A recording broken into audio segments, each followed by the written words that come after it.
What's going on, everybody? Intermission is over. It's a wrap, and we back. D, are you gonna read the documents when you get married? Are you gonna read the documents? Or are you just gonna let them slide? I just want to know. You As don't my care. You don't friend, need to know. You don't need to know. as my friend, right? As my dear friend, somebody Mhm. that I revere as a sister in this life. Just tell me, do you think I'm going to read the documents? Mm. We need to reevaluate our friendship You're gonna because trust him. obviously, You're gonna trust him. You're not gonna need oh to yeah, read the documents. obviously, it's not about trust, right? It is when you are planning and your estate and things like that. It's just making sure things are buttoned up. It's part of the plan. It has nothing to do with trust. It's making sure that we're on track It's because trust. because what we learn in the beginning of our marriage might change as we are growing our financial prowess. You know what But I'm he loves saying? you. He would never hurt you. It doesn't have to do with hurt or love or trust. So It's you should about trust him. educating ourselves, and as we educate ourselves, we grow and things change. And as we make more money and our investment strategy changes, that paperwork should change along with it. Yeah, the paperwork gonna change, but you just You should know, my trust him that favorite he's word gonna is change my it. favorite two words are fiscal responsibility. Yeah, he's gonna change it, and you don't have to worry about it. You need to trust him. That's what's wrong with you, black women.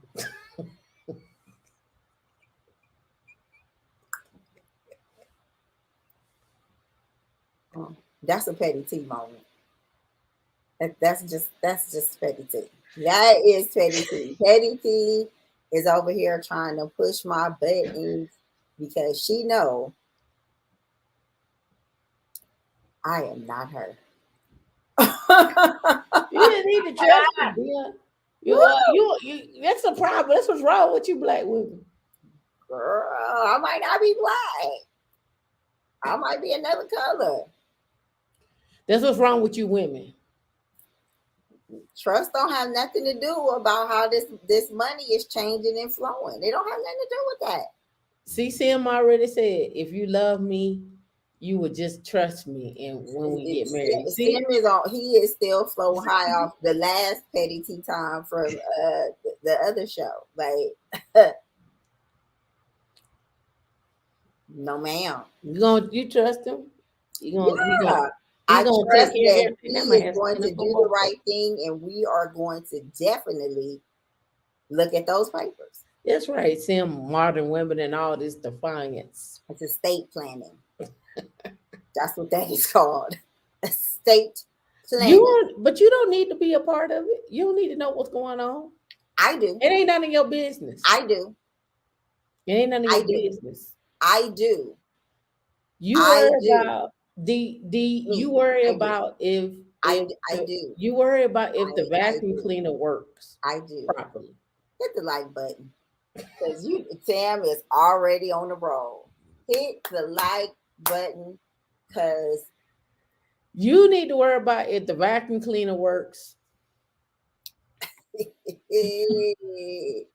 and you need to worry about if the house is clean and what time the food is going to be delivered, so you can make sure that you're making fresh meals with organic foods.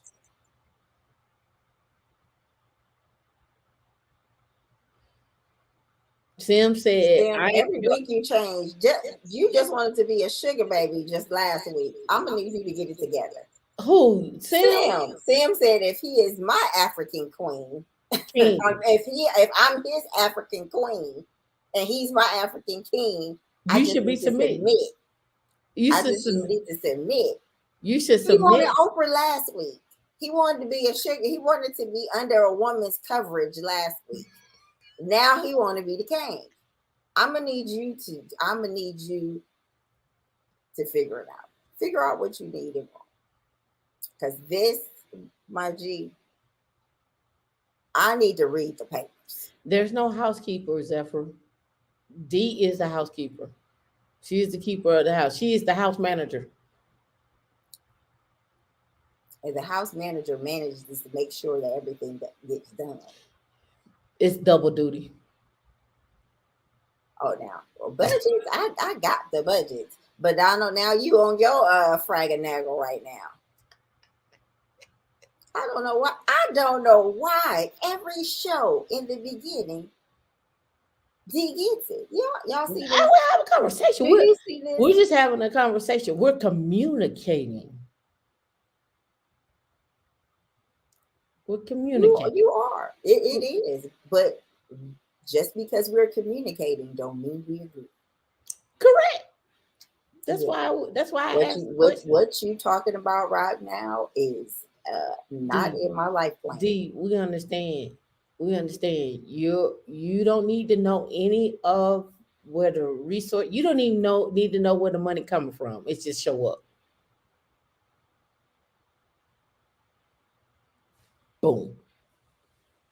You wake up one Saturday morning, $30,000 in a Birkin bag, just sitting on the counter. You don't need to know where it came from. Ain't none of your Did you business. say a Birkin bag? Hmm. Girl, you know I need some land. You don't know me neither. That's why he gave you $30,000 in the Birkin bag, so you can go buy your own land.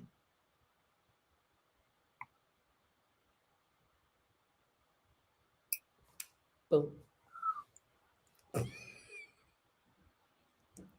And it's the $45,000 budget. Is that the food budget for the year, Donald? And that is a fraction of our entire house No, budget, that's the or salary. is 45,000 the salary That's the that salary. we are living on? Because I'm not going to be in poverty.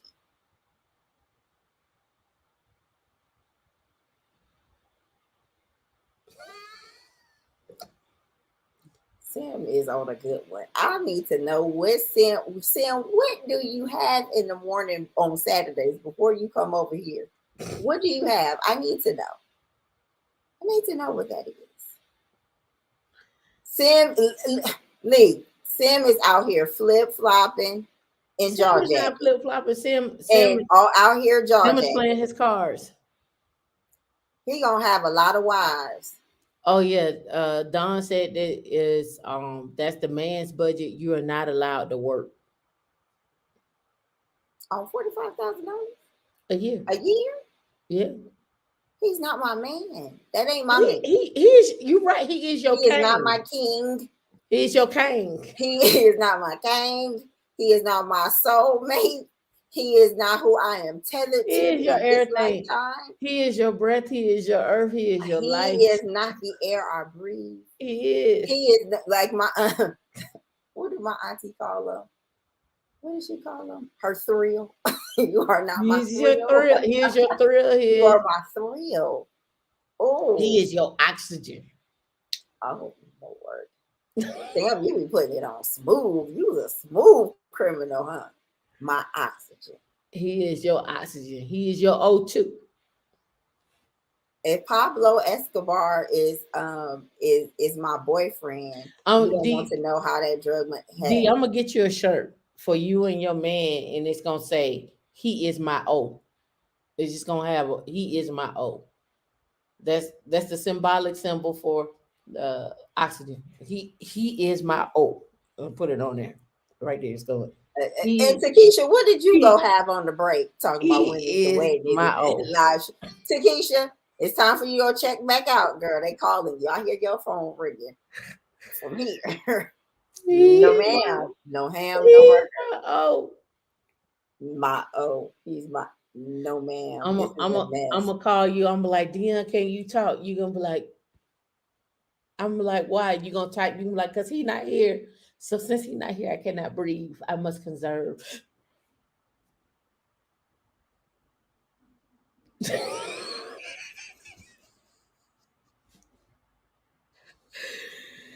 I love your face. I love when you be like, ah. I hate you. How you doing today, B? I never hate you. I might dislike your ways at times, and you might jump on my last nerve.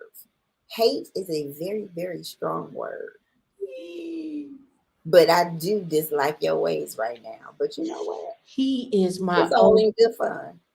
He is my oh. You know, my sign is air. You already know, girl. I mean, But you gave it up to your king. You gave it up to your air. king.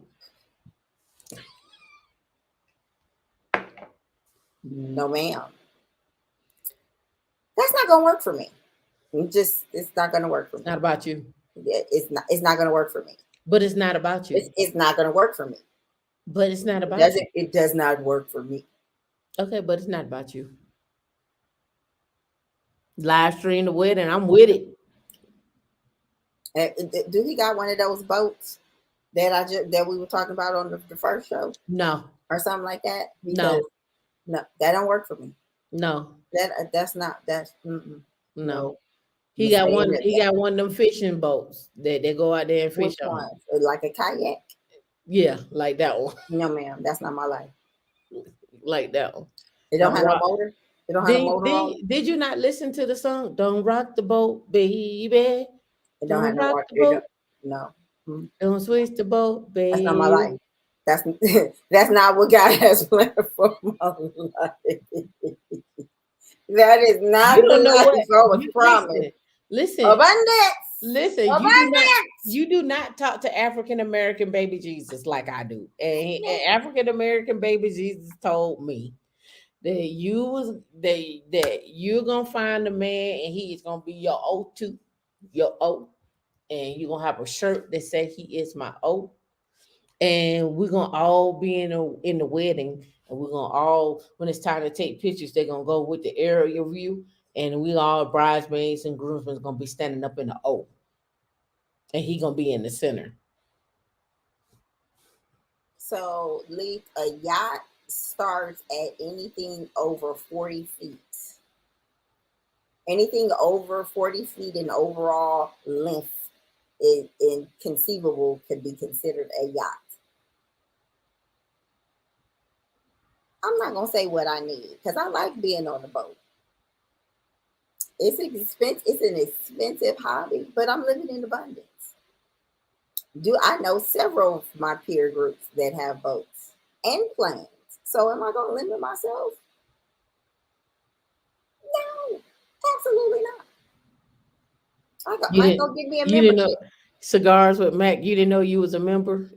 How did you not know you was a member? I love it. I love it. I love it. You surprised yourself. Well, we How hadn't did seen you you in a not know you while. was a member? You are officially a member. Thank you for your support. Hold We on. appreciate you. Let me douse you with some water. Thank you for coming to join the shenanigans because Petty T is in rare form right We now. appreciate your support. It's not in rare form. I just, I'm You asking are questions. rare. You are in rare form. I'm asking You are. questions. You I'm are. asking questions. No, you're not asking questions. You're I not am. asking questions at all. You telling me what I'm going to do. No, I'm just telling you what my vision is. That ain't mine. I'm telling you what African American baby Jesus told And me. engineering cannabis, I already know you over there gearing up for I was about to say something. And it started with an F, and the other word ended with an S. You was about to be you on it. You was gearing up for it. Absolutely not. I don't know. I can't. No. You know what? Uh-uh. You know what? You But you modern. know, Bubba Gump, Bubba in the shrimp boat, shoot, yeah, you never know. You You modern women never or know. something else. You never know. You never know, my guy. Who has? I might be. You might see me on the kayak, just kayaking. You just out here modern and mucking up A the water. canoe is like a kayak. My boat need a motor. I don't care if it's one of You the are ones the that go motor. in the You Everglades gonna with the be fan on it. D. It need a motor. Then you gonna be like the lady in I'm not gonna be like no then you gonna be lady in like the nowhere. lady in Dubai What where lady? she was carrying all the bags. You are the motor. You gonna get them to pull. Oh, you say I'm about to be long suffering. You see, it be your friends. You see that energy she trying to put on me. We told you about that old lady that we saw in Dubai, and the husband was just walking, and that lady was carrying. She was backpacked to the 20th power. She had all the She bags. had at least 7 bags. She had a bag. She had 2 bags under both She was carrying arms, it like this, and he was just strolling walking. along. He was just strolling. He didn't And then even he hold turned the around because it took door. her too long. It was waiting for her. He didn't even hold the door open. He let the door close on her like bloop bloop bloop bloop. Sam, I'm not gonna even get on a inflatable stand up paddleboard. I gotta get rid of this little That that thing is right there. that is not even. That's I went annoying. paddleboarding, stand up paddleboarding, and my paddleboard need a motor. You try to come back with the current against it? Let's stop. No. Much better. That little one piece of hair was standing up. That was bothering him. I Mm-mm-mm. hate the You phrase know what? modern And woman. then People use it as a cowardly way I of don't know calling it. I agree. what modern Uh, woman. What does yeah. modern woman mean? No, what Don said. I hate No, the I mean phrase that's just modern woman. Let's see. yeah. Let's see. I don't know what modern woman I means. hate the phrase modern woman. People use it as a cowardly way of calling people B words. I don't know what modern woman means. I mean, I know what it sounds like it means, but it means nothing to me. I mean, I don't know. Yeah. Like for I me, mean, I told you about the dude that said he wanted a modern traditional woman. I said, ooh, you need to get you together. mm, Yeah. And then I had a guy that told me he wanted me to chase him. And I said, ooh, based on the manosphere, you are taking me out of my feminine energy. I don't think this is going to work because now it is about to get reckless over here. so I played with Chat GPT last night. And you know what? I'm signing up for Chat GPT. I've been reading some interesting things about Chat GPT, and I'm excited to go get on it. So I just typed in best Linux certifications, Uh-huh. and it says the LPIC, the RHCE, the LFCE, the Ubuntu Certified Professional, and the SUSE Certified Engineer. I don't know anyone using SUSE, but I do know people use Red Hat and Ubuntu. I would put on there, like, from what I'm reading about Chat GPT, the more specific you are, the better the results. So, what are the best Linux certifications best based on the put like on the DevOps, based on DevOps something something specs or something like that. See what it brings back. Oh, you can share the screen. Oh, you got to make that bigger or I can't really make it bigger. just control plus plus and it'll make it big, the screen No, bigger. I don't. What I'm saying is, I don't. I gotta. I don't want to It go made it off of bigger my for us. screen. No, I'm just saying it made it bigger for us. We can see it.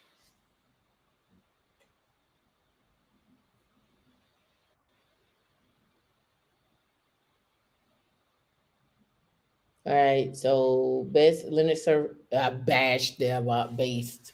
Yeah.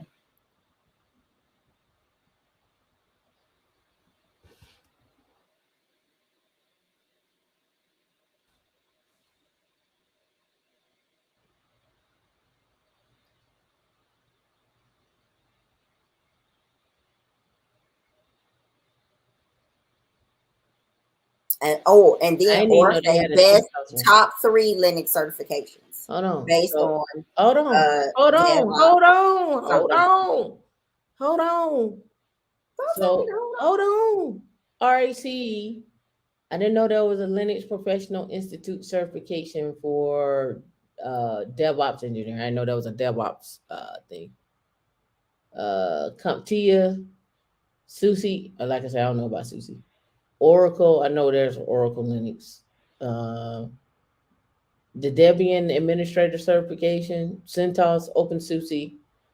I'm gonna go with the first three is what I would shoot for if I was going down that route. Now, what did you say? What did you say?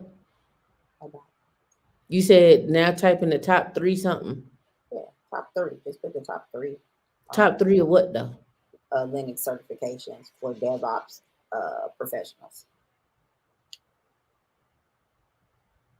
We want to type in the top three Linux certifications or the top three Linux certifications for DevOps professional. Professionals. Yeah.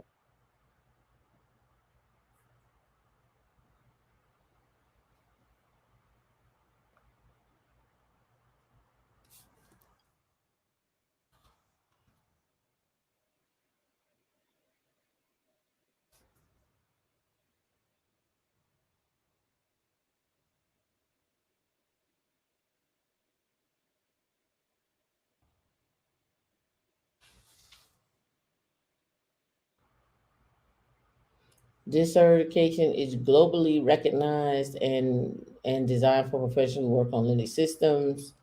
Then you got RECE, and then you got Cup Tier. The Mhm. same three. The same three.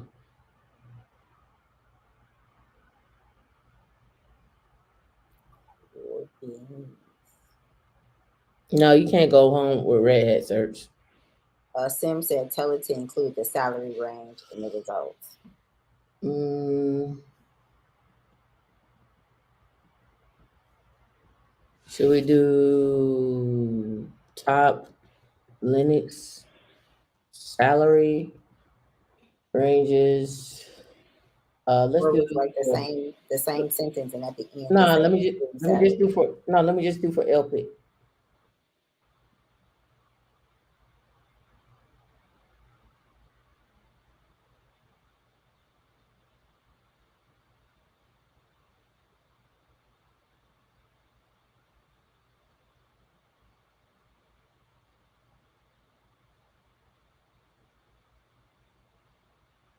So we're getting around between 45 to 180, depending on the range, depending on your experience.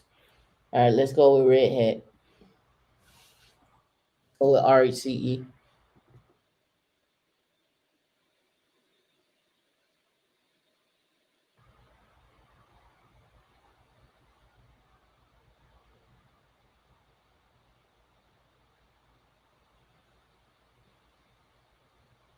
90 to 170. And then let's go with Linux Plus. I just do Linux Plus. Would it pick it up? Would it pick up the plus? Yeah.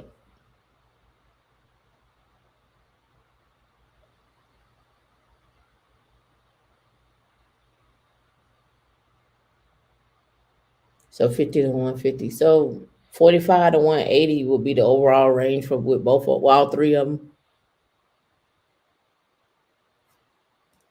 L pick two.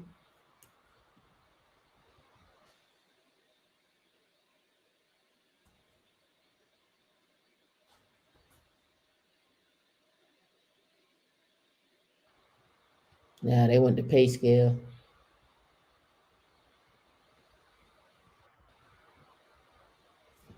And then last but not least, the other ones that I would pick would be top salaries or CKA. Let's see if it figured it out. Yeah.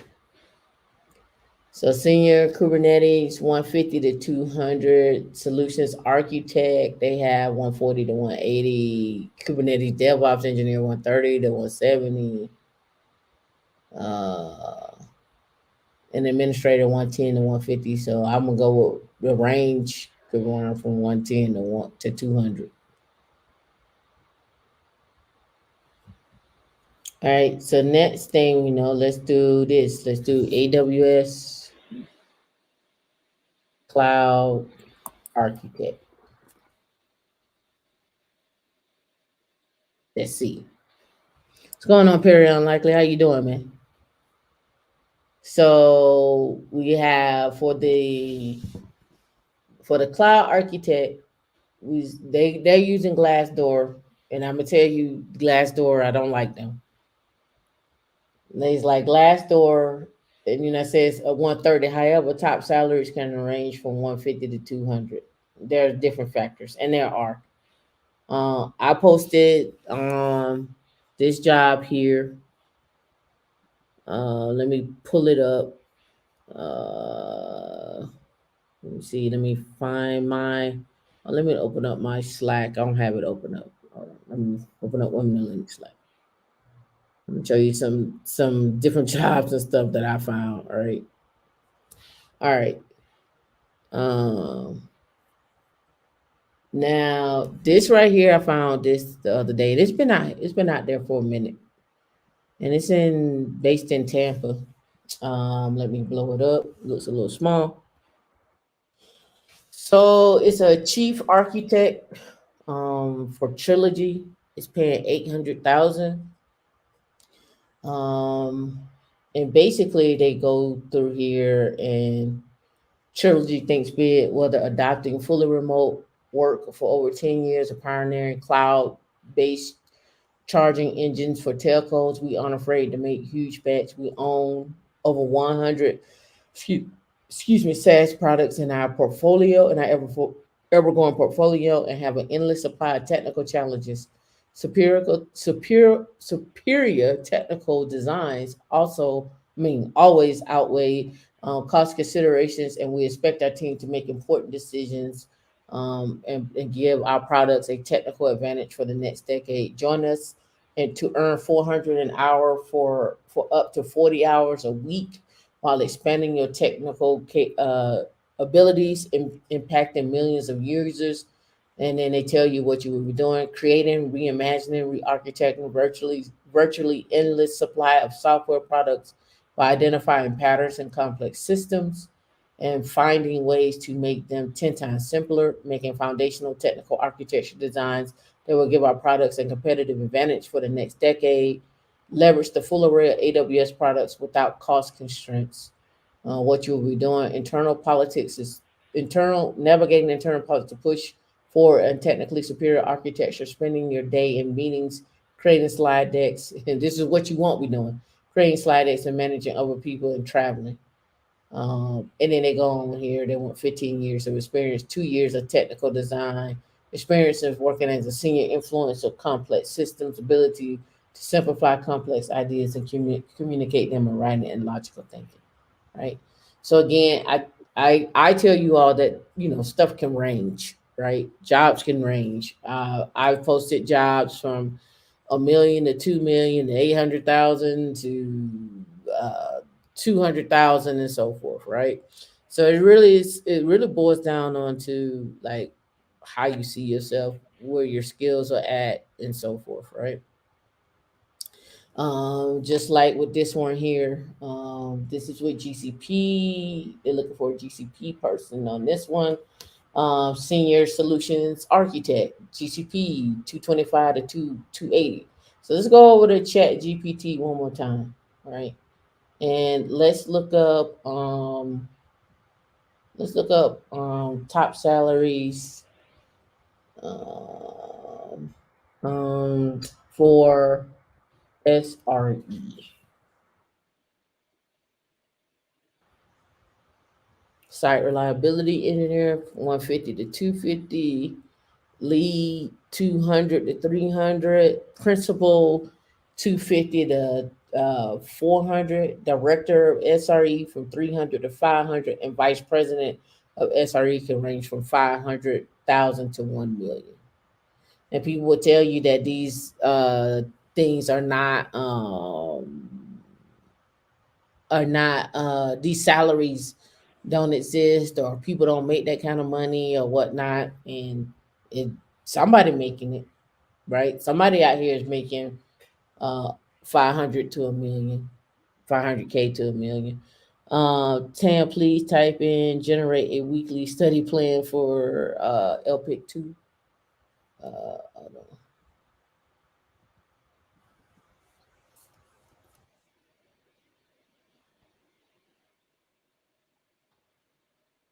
Mm, mm, mm, mm, mm.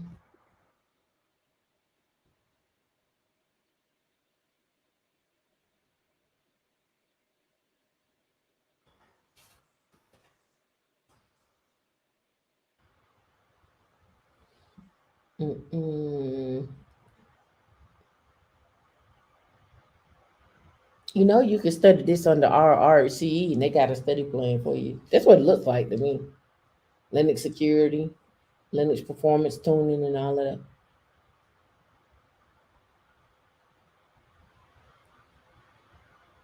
There you go.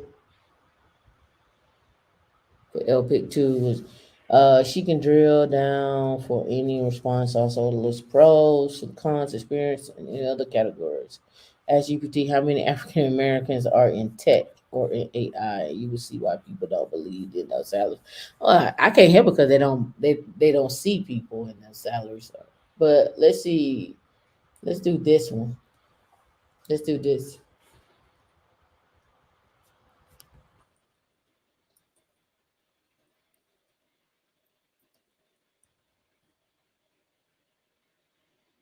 Let's see.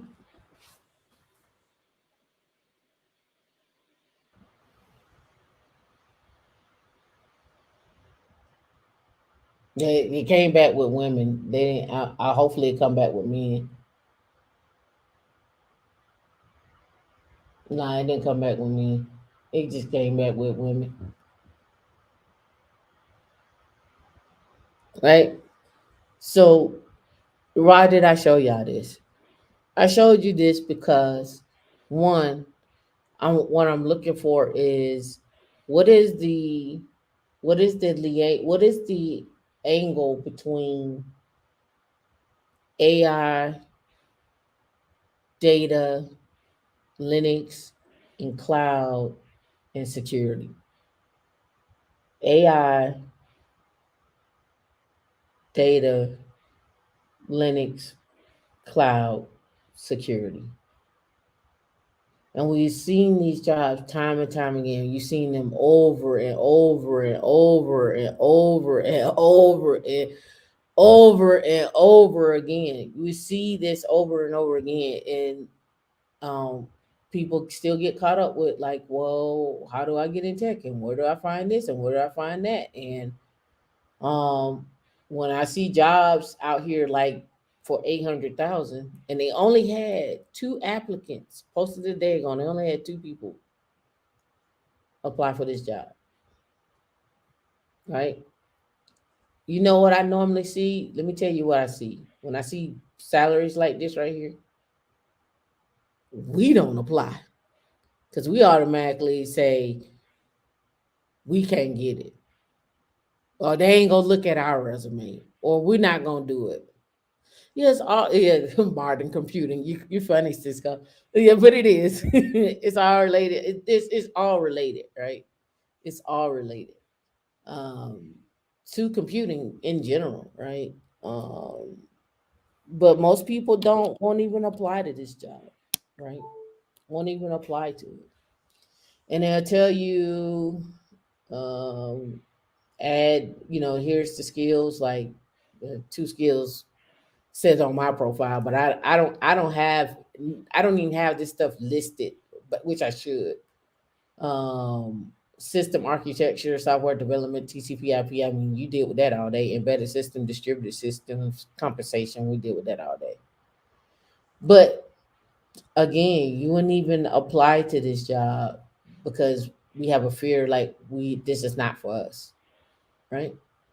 So I took it upon myself to try to dig into some AI stuff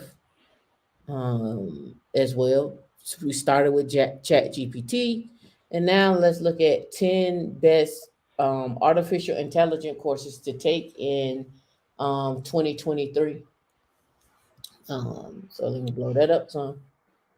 So they have, and it's a free certificate, it's 60 hours. The Introduction to AI by Helinski, CS50s, Artificial Intelligence with Python over at Harvard, all AI for everyone. Deep AI. They actually have a newsletter that I get every. I was getting the newsletters. I used to report the stuff, but I stopped reporting it because I felt like some of it would be over your head without going into deeper detail. Like I would literally need an AI channel. That's really what I would need. um, Building AI, Introduction to Artificial Intelligence from IBM, AI Fundamentals from Data Camp, Digital Skills, Artificial Intelligence from Accenture, Math for AI, 8 hours long. They go over linear algebra, modern artificial intelligence masterclass over at Udemy, and practical Python for AI coding too. So let's go back and take the same title and let's put it into Chat GPT. Let's take the same title and let's see what Chat GPT comes up with.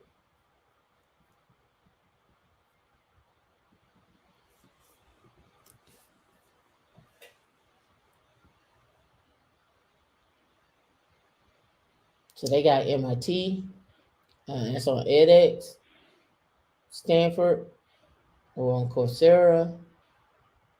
They got a Google course, artificial intelligence for robotics, NLP, natural language processing, machine learning for data science, IBM, that was on the list. University of Washington, artificial intelligence for healthcare. That's a Coursera was. So somebody earlier was asking about healthcare and compute artificial intelligence for computer vision, offered by Georgia Tech. Reinforcement learning offered by University of Alberta on Coursera. So again, you're gonna get different ones and so forth. So just again, get out there and find out. All right. So this one right here, I found it interesting because a lot of you want to know that intersection between Linux and AI. So Linux server for AI, the step-by-step guide. So here we go. This right here is setting up your Linux system ready for AI from scratch. How many of you have ever thought about setting up your Linux system for AI? And this gets into GPUs. So you need CUDA. So you need a GPU. Your Mac laptops have GPUs in them, especially the newer ones. So you can use your Mac laptop for GPU. There a lot of GPUs are expensive now, so just be and some are older. You could probably find some older ones for cheap, but whatever. But anyway, they walk you through. You need CUDA to use NVIDIA GPUs for general processing, as NVIDIA puts CUDA is a parallel computing platform and programming model. Now, for those of you that was on the meetup on Wednesday, specifically talked about I specifically talked about high performance computing, and we talked about running processes in serial and in parallel. I touched on that, right? But now you're looking at this right here. When I see apt-get, that's a Ubuntu situation. So this is a Ubuntu, but uh, you can use Red Hat for it too as well. But anyway, they walk you through here about how to set up your Linux machine in order to uh, use the GPU and then start creating your own AI project, right? For those that want to get started on something like this is a great place just to get started and then start making your little projects using AI, right? Just so you can get familiar with it. But you would need to understand what is this like conda install C, fast AI, a Jupyter notebook, transformers using pip, which is installer for Python. What is Python? They're using PyTorch and so forth. So you get into all these different little small packages and applications that you need to install. But this is just a good rundown of how to set up an environment and then take notes on what you're actually doing. Like, what does the command actually do? What I gain by doing this? I remember when TensorFlow came out and I was playing with it, and I went to the Google shop, and it was probably like 100 people in there. Everybody was in there trying to figure out how to get these applications to work on your laptop and do addition and so forth and so on and everything. So just getting there ready to go is it was a lot just to get it going. But that gives you that idea, right? Y'all with me so far? Type of one in the chat. Make sure you get the lights up. I don't know how many likes we got on here. We got what 27 people in here. How many likes we got? Let me see. See. 17. We can get 10 more. We can get 10 more, right? So again, I'm just showing you that have have fun, be free. All right. So now I have pulled this up too in reference to AI. NVIDIA has a Jetson AI courses and certifications. So a lot of you be looking for like certifications and you want to get into data and AI. I need to go back and do another one on data bricks and do a data show. I need to do a data show. I haven't done one in a very long time. But again, here we are, Jetson AI courses and certifications. They have a Jetson AI specialist and a Jetson AI ambassador. And let me blow that up because it looks small on the screen there. So a Jetson AI specialist want to get started learning about AI. This certification can be completed by anyone and recognizes your competency in Jetson and AI using a hands-on project-based assessment. While this track is ideal for advanced learners to build their existing AI knowledge, beginners can follow in-depth video tutorials and get sped up quickly. Showcase your AI skills with a NVIDIA Deep Learning Institute certificate and an open source project. Basic familiarity with Python and Linux, right? So those that have got some familiarity with Python and Linux, and you just want to tinker and get familiar, a little bit more familiar with AI, here you go, Jetson AI Specialist. So this one is the Jetson AI Ambassador. This certification is for educators and recognizes competency teaching AI on Jetson using hands-on based project-based assessment and an interview with the NVIDIA team. This track is ideal for educators and instructors who want to be fully prepared to teach AI to their students. So those that graduate from here and maybe you want to do some training or whatnot, and I'll go look at the curriculum. In addition to certification, we offer freely available curriculum and open source platforms for educators to build their AI curriculum, including NVIDIA DLI, Edge AI, and robotics teaching kit. So let's go look at the curriculum. All right. So you do, I would say probably do the first one. And then you get to see the Jet Ambassador certification, ready to use AI robot kit and academic hardware grant. So they got some information there. So let's go look at the courses. All right, so they got them. Look like they got them on. I don't know what Ducky Town is, but I guess that's their nickname for the curriculum. But anyway, look like they got something on edX. Learn more about the curriculum. 10th. Let me see. Multi-agent system for holonomic racing, designed at the University of Washington. Paul G. Allen School of Computer Science and Engineering. It's an open source robotic hardware and software platform for learning AI. Then they have, I guess, Quanzar, self-driving car research studio, and then the Jetson community, right? And then Jetson for AI. So a lot of you want to just tinker and just want to learn. Here's the way to tinker and learn for free with AI. Now, of course, you're gonna need some Linux underneath that. So this is how it relates. This is how we Linux. This is how Linux and AI and data and all that intersect, and that's what I'm showing you here. All right. So we got that, the 10 best, boom. All right. So shifting. I saw this and I was just like, I don't think anybody else saw this. Boeing gets 2.26 billion contract modification from the Air Force. 2.6 billion, right? to do some aircraft data subscription license and being produced under this basic contract, under a basic contract. It says the work will be performed in Seattle and is expected to be completed in 2026. So Boeing is hiring. This is what that comes down to. Boeing is hiring. You want to know who's hiring? People who win these contracts got to hire somebody to do the work. That's what it boils down to, right? All right. So D, I don't know how you want to take this next part of the show. I don't know what the next part of the show is. Do you want to talk about more Linux?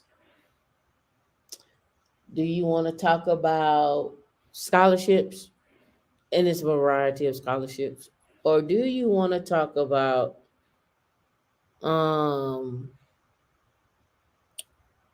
a controversial topic centered around school training and the socioeconomic, uh, I guess you could say, poverty of school and training?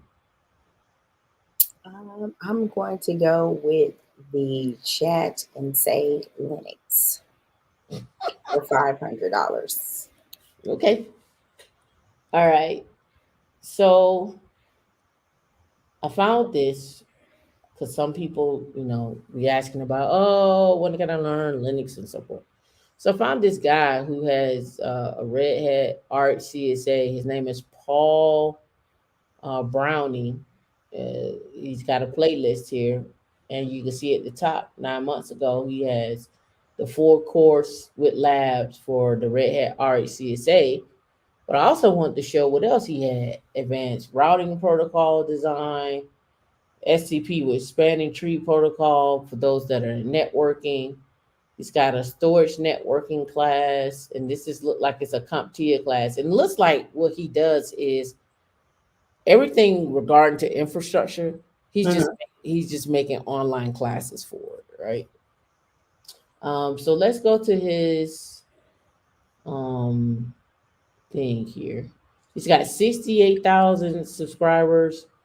Here's his video, like he did CompTIA A+. He did pen testing. He's done advanced VPN and full courses. Let's go look at CompTIA Network Plus. So let's go here and see full course. No, see, we'll go back. It don't have it broken down in chapters. That's what I was looking for. It's 23 hours long, right? And let me see how he's doing. Peer to peer. We talked about peer in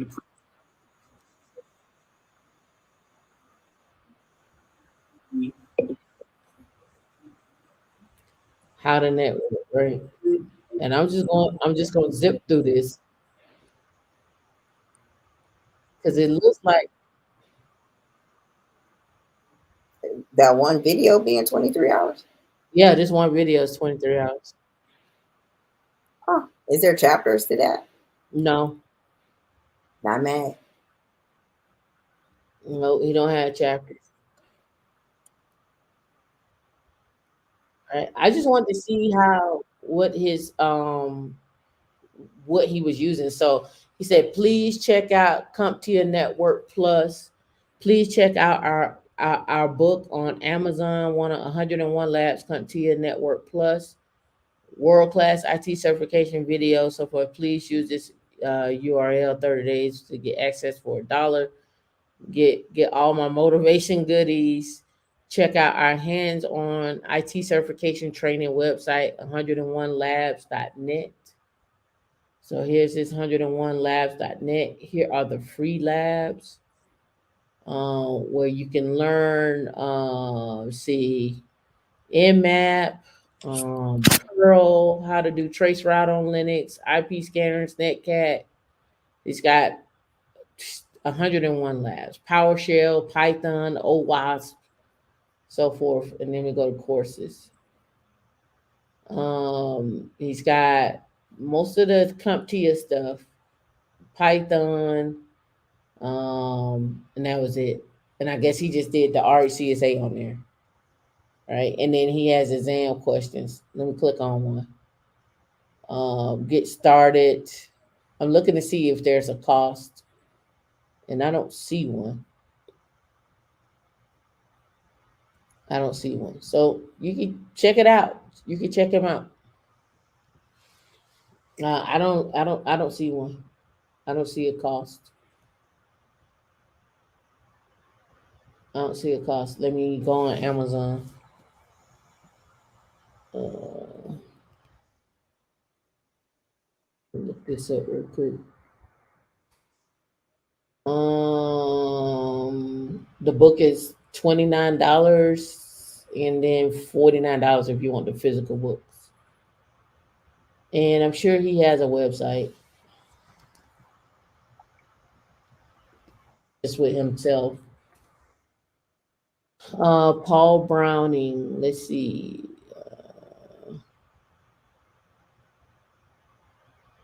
I'm trying to see if he got a LinkedIn or something. Oh, here it is. This is his right here.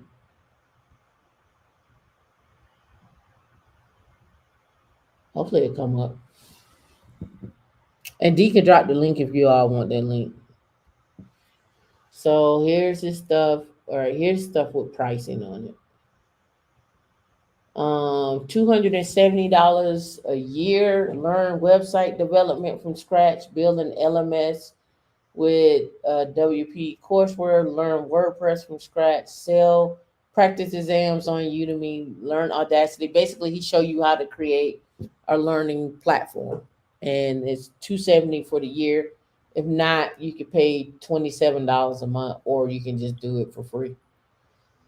And he walk you through on setting up your courses. And then here are the courses that he has as well too. So a lot of people always ask, and you saw the stuff that he has on what a lot of you may not want to go and work for somebody and be on the technical side on a day to day. You may want to spend 3 months creating your own course and then selling it, right? You may want to do that, right? And there's nothing wrong with that. Um, there's a need for that. Let me see. What would that fall under on LinkedIn? Would that fall on instruction design or course instructor? Let me look up this. Let's go do a search. Oh, here we go. Right. Course instructor. Maybe content creator. I'm not sure. I'm not sure what it is. So here we go. Cloud and crypto computing instructor, right? That comes up.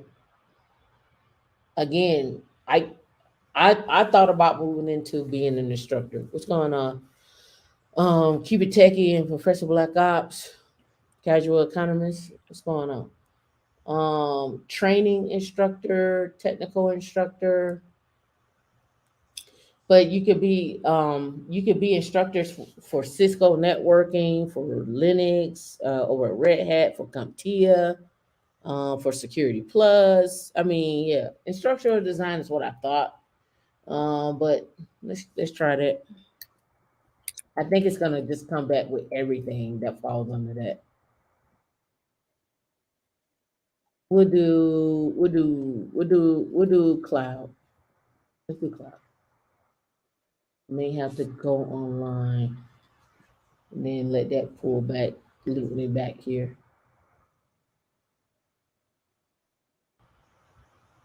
Um, e-learning cloud and instructional design at LMS may provide classroom management, blah blah blah. Let me see. Let's do salary. 83 to 103. And then they got salary.com, instructional design manager. There we go. Let's see.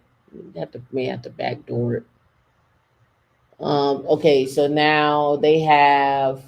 Establishment labs, class link, private label staff, Georgia in court.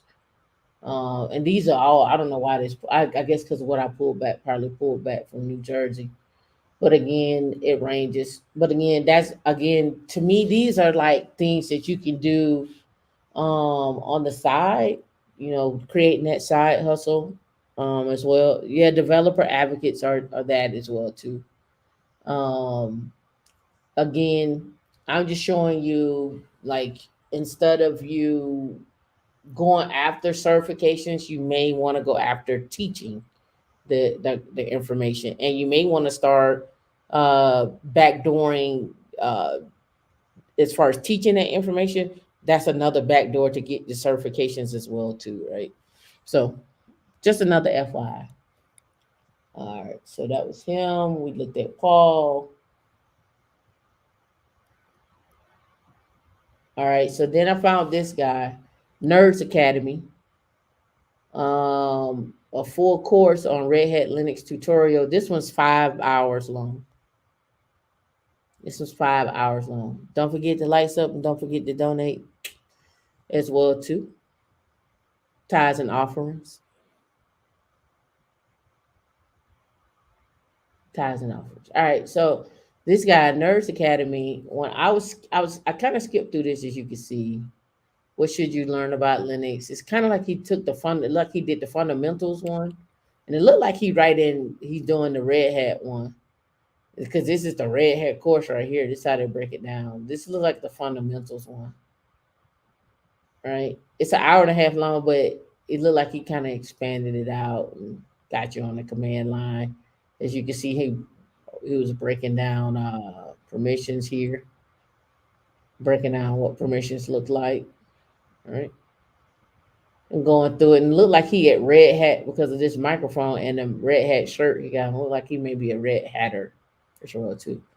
So if you click on Nerds Academy and let's go to videos, he's got different videos, right? This is all what some people do. They just make course content, right, on different things. So full course on AWS, Red Hat Enterprise Tutorial, SQL, Golang, algebra, calculus, supply chain management, basics on electronics, Excel, and that's all he does. It's just make classes, right?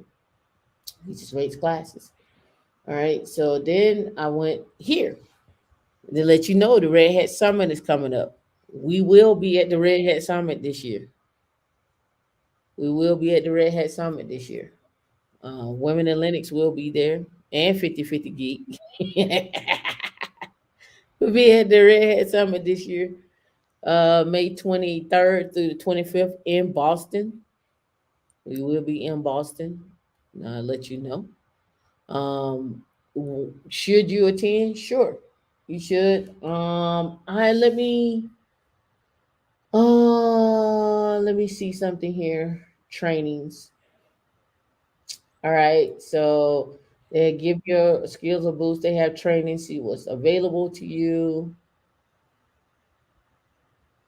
See, kickstart your Red Hat Summit experience by joining us May 22nd to 23rd for power training with 5 courses and a number of lab options to choose from, and you can find the best in-depth learning path for you based on your career, right? So a Red Hat certification and Red Hat training and certification curriculum advisors, 30-day access to the Red Hat learning subscription, an exclusive cocktail hour and reception for existing certified Red Hat professionals. Since these are 2-day courses, you would need to attend both days, and you can only add a single course to your schedule. And so here's what they'll have there available for you to learn on site. It would be the automation with Ansible, the ArcCSA 124, Kubernetes, one, which is probably the DO 180, Red Hat OpenShift development, introduction to containers with Podman, and the DO 280. So this one is the DO 180. This is the DO 280, and this is the RxCSA 124. And this is probably more than likely the RHE. All right. Add power training to your event for a event pass for 1,300 or $1,000 for Red Hat certified professionals, and then power up from there, right? So those who have never attended the Red Hat conference, I personally like the Red Hat conference. I think you get a kick out of them, but you may or may not like it. May be too vendor specific for you.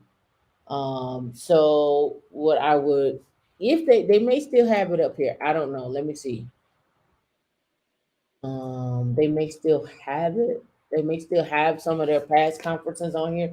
Usually they've been trying to limit those to just their stuff, but you can come here and you can check out the videos from the last summit, some things that they talk about. Like you can see here, like open your perspective for 2021, but then you don't see any other videos, right?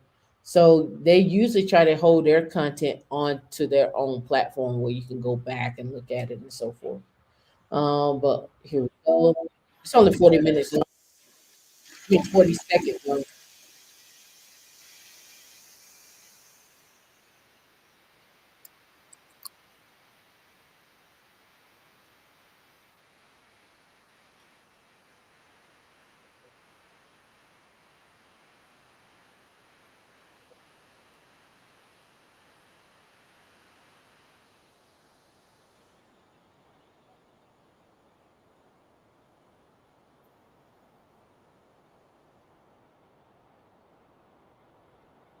Yeah, and they also do it virtually. We need to go in person.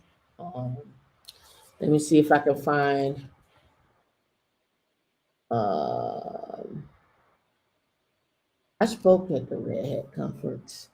I'm trying to see where I want 2022.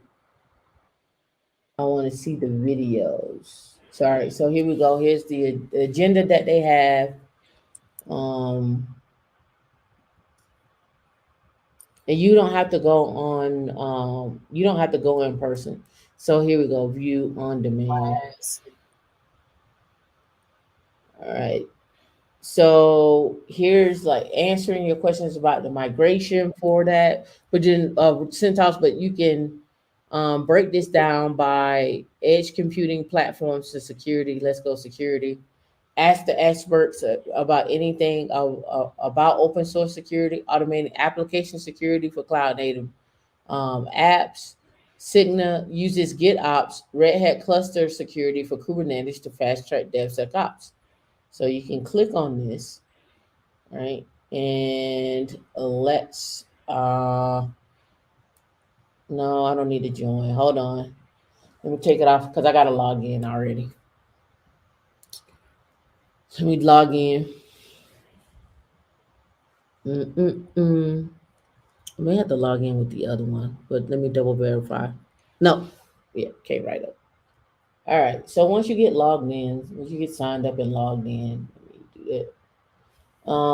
So here is the video right here for how Cigna. Does everybody know who Cigna is? Tell me you know who Cigna is.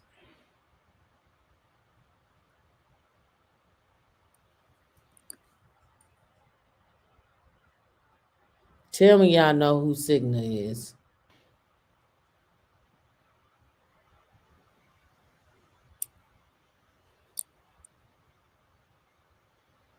We appreciate you, Professor Blackouts, for the donation. Yep, healthcare provider, right? So healthcare provider Cigna using GitOps and DevOps probably has a job on their website. Like I said before, I have not heard of insurance companies laying off in 20 years, to be honest with you. Now they may have, and I missed them, but I've never heard of insurance companies laying off. Have you, D? No. Never heard of insurance companies lay off. And not to say that they don't. Not to say that they don't. I just never But they heard. they they holding a lot of money. I just haven't heard them laying off. So with those that are looking for longevity, here you go. Cigna uses Red Hat. which probably means your RHCE goes very well there, or your RHCSA, right? So would y'all be interested in looking in this video? D, what do you think? Sure. Why not? This is Harvey Linux. Let me see how long it is. It's 24 minutes. We ain't gonna do the whole 24, but let's get an idea.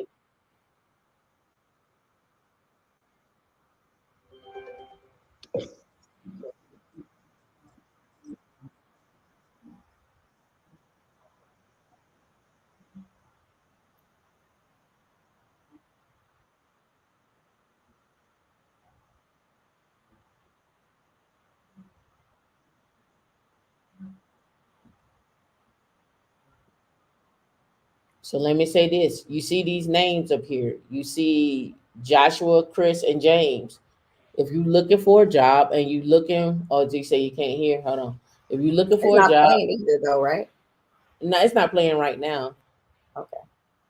Hold on, let me switch browsers.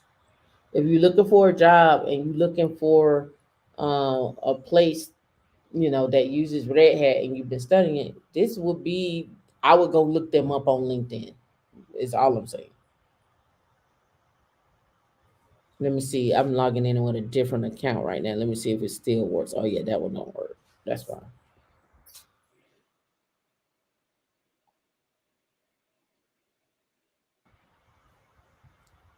All right. Let's see. All right, here we go. Mm-mm-mm-mm.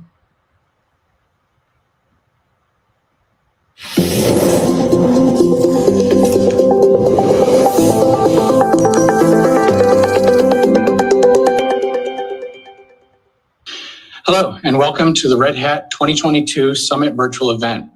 We're so excited that you could join us for this session today. My name is James Walton, and I'm an Associate Principal Cloud Solution Architect with Red Hat. And I'm joined today by Joshua Dietzick, a Principal Cloud Engineer from Cigna, and Chris Porter, Director of Solution Architecture for Advanced Cluster Security at Red Hat. As our session title implies, we're here to discuss today how Cigna was able to rapidly enhance their security posture for OpenShift using their GitOps practices and Red Hat's advanced cluster security for Kubernetes.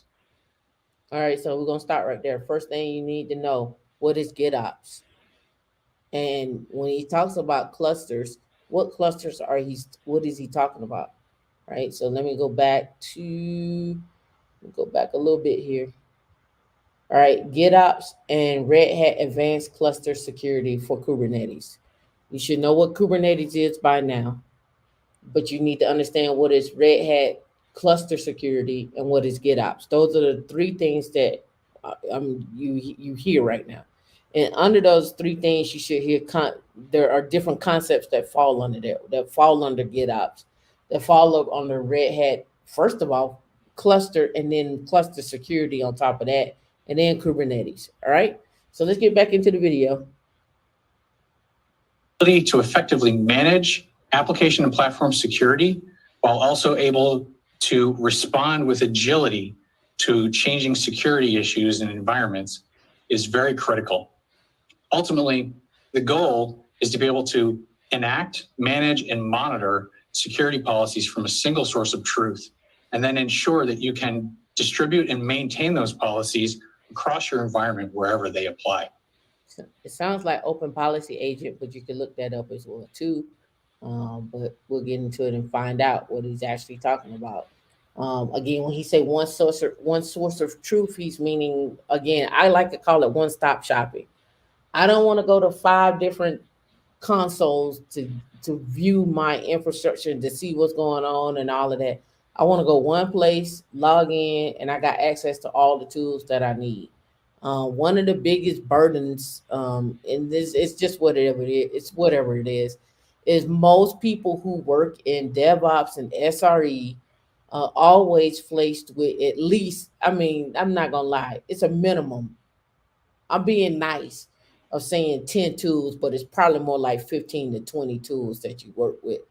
From Okta to the interface with AWS, GCP, Azure to whatever services they have like that, under those particular clouds and so forth, to dealing with Notion, Jira, Confluence, Jira Service Desk, to dealing with whatever tools that the company that you're working with that they use as well too, from uh, just in general, your Windows laptop, dealing with Windows, Excel, Microsoft Word, we could just say Open 365, right?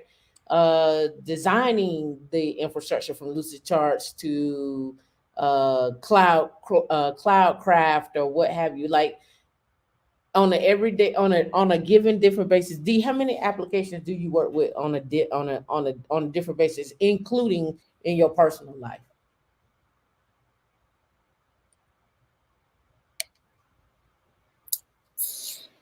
At work, I support over like 70 applications, enterprise applications.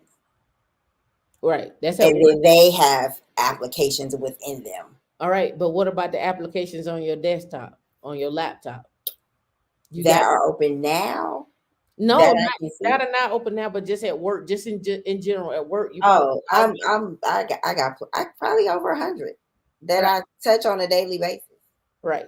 But we do it so constantly, and like it's just like osmosis does. Log in, click here, go here, boom, boom. Log in, click here, and go here, boom, boom. Yeah, it's Right. crazy. Yeah, it's crazy. It's crazy. And then it's not only that, it's also you have your ones that are on your computer, and then you have your SaaS applications out there in the cloud. And it's and when you go to a service, a lot of people don't realize that Gmail is an application, calendar is an application. Mm, Um, you know, uh, what is it? Chat is an application. Like everything that you use is an application right. That's in what I'm that saying. sense. So I just want y'all to think about how many different ways y'all use, or how many applications you use on a given day at work and in work, right? All right, let's get back to it. So before we get into the how of Cigna applying their security policies in OpenShift, we want to learn a little bit more about the why. So Josh, can you walk us through and tell us about your OpenShift environment? Like, how large is it? Thanks, James. Yeah, so as you can see on this slide, the size of our OpenShift environment is pretty significant, and we expect growth of upwards 100% over the next year as we continue to move additional workloads off of some of our legacy platforms and onto OpenShift. So Pause. He said it's gonna grow 100%, and they're moving off of legacy onto OpenShift, right? So what I hear and see is maybe refactoring the applications. So they're probably looking for developers. Also people that do security and understand how to set up and build a container and so forth. And as you can see here, they're on an OpenShift cluster, which is Kubernetes, underneath really. They got approximately 42,000 pods. They're working with 125,000 gigs of memory, 24,000 CPUs, and 244 hosts, and they're expecting to double all of this as well too. And you got over 3,900 projects. So you're gonna say 4,000 projects. So imagine you had to manage all of this, right? And they gotta be up all the time. We're dealing with and secure. So we're dealing with people healthcare. You can't be a healthcare provider and people personal information get leaked out. Know how bad that looks? level stats on our size. We currently have 725 nodes between our production and non-production clusters. These nodes combined consist of over 23,000 cores of compute power and 124,000 gigabytes of available memory. We're currently one of the largest OpenShift customers in the world. A common question we get from our security team is what kind of images are in our environment that have unmitigated vulnerabilities present in them? For the past few years, our answer has always been to look in the image registry and leverage the data provided by the built-in Claire security scanner. We even built a homegrown tool that we call Endorser that development teams utilize in their deployment pipelines. Endorser's job was to query Quay and Claire and validate that an image that was attempting to be deployed was compliant with a set of rules, which included the absence of critical and high severity vulnerabilities. An image would only be signed by Endorser if it passed these compliance checks. The signature it supplied is necessary for the image to run on the cluster. All right, so they basically created Enforcer internal as a tool. Probably sounds like it's very similar to JFrog, where inside of that container, it scans looking for CVEs that are critical and high, and if this there, it's gonna shut it down. It's not gonna let you deploy it. So basically, what he's saying, the whole mindset of DevSecOps, right? They've integrated security from the beginning, right? Before you even deploy, if that container or instance has a vulnerability, it's not happening. It's not gonna happen. You need to rectify that, and then we can go and do the deployment. But that's taking security and for it being an afterthought and shifting it left and being a forethought, right? The combination of data from Claire and enforcement from Endorser worked for quite a while. But as our OpenShift clusters grew from tens of nodes to hundreds of nodes, and application deployments to the platform grew exponentially, deficiencies in this method of tracking and enforcement quickly began to surface. Applications that were once being actively deployed weekly, and in some cases daily, eventually moved into more of a maintenance mode, as application development teams moved on to newer projects and priorities. With the lack of active development comes an inherent exposure to new vulnerabilities discovered after an application has been deployed to production. We were quickly finding that applications that had gone to production months and even years back had dozens of new vulnerabilities being discovered in the image. But without development teams actively deploying, these issues were not always being remediated in a timely fashion. Some of the questions we found ourselves and our information security partners asking were, how do we detect new vulnerabilities post-deployment? How do we know if an image that's been flagged with new vulnerabilities is currently deployed? And if so, where is it deployed? How do we ensure developers follow best practices and required information protection standards? And lastly, how do we detect anomalies in an application's network activity?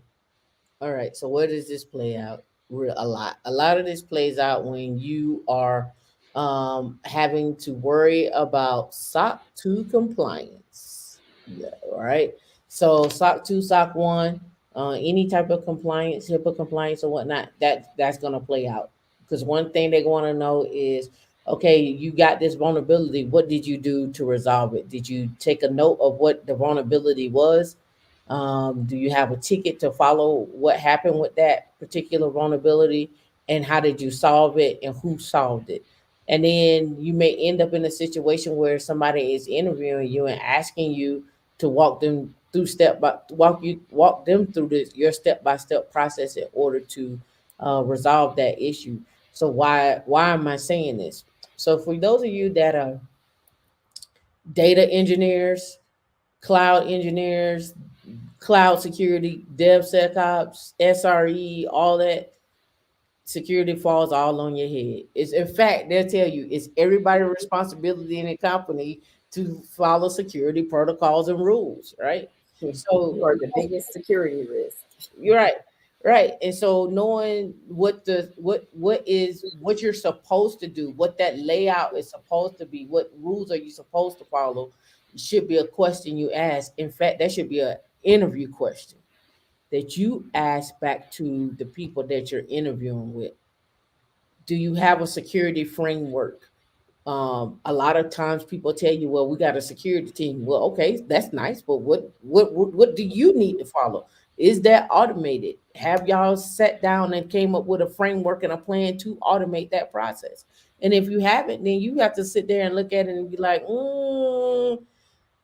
How much of that is going to be put on my plate walking into the job, right? Because that may change how much we gonna talk about negotiating for. Let's just being honest, right?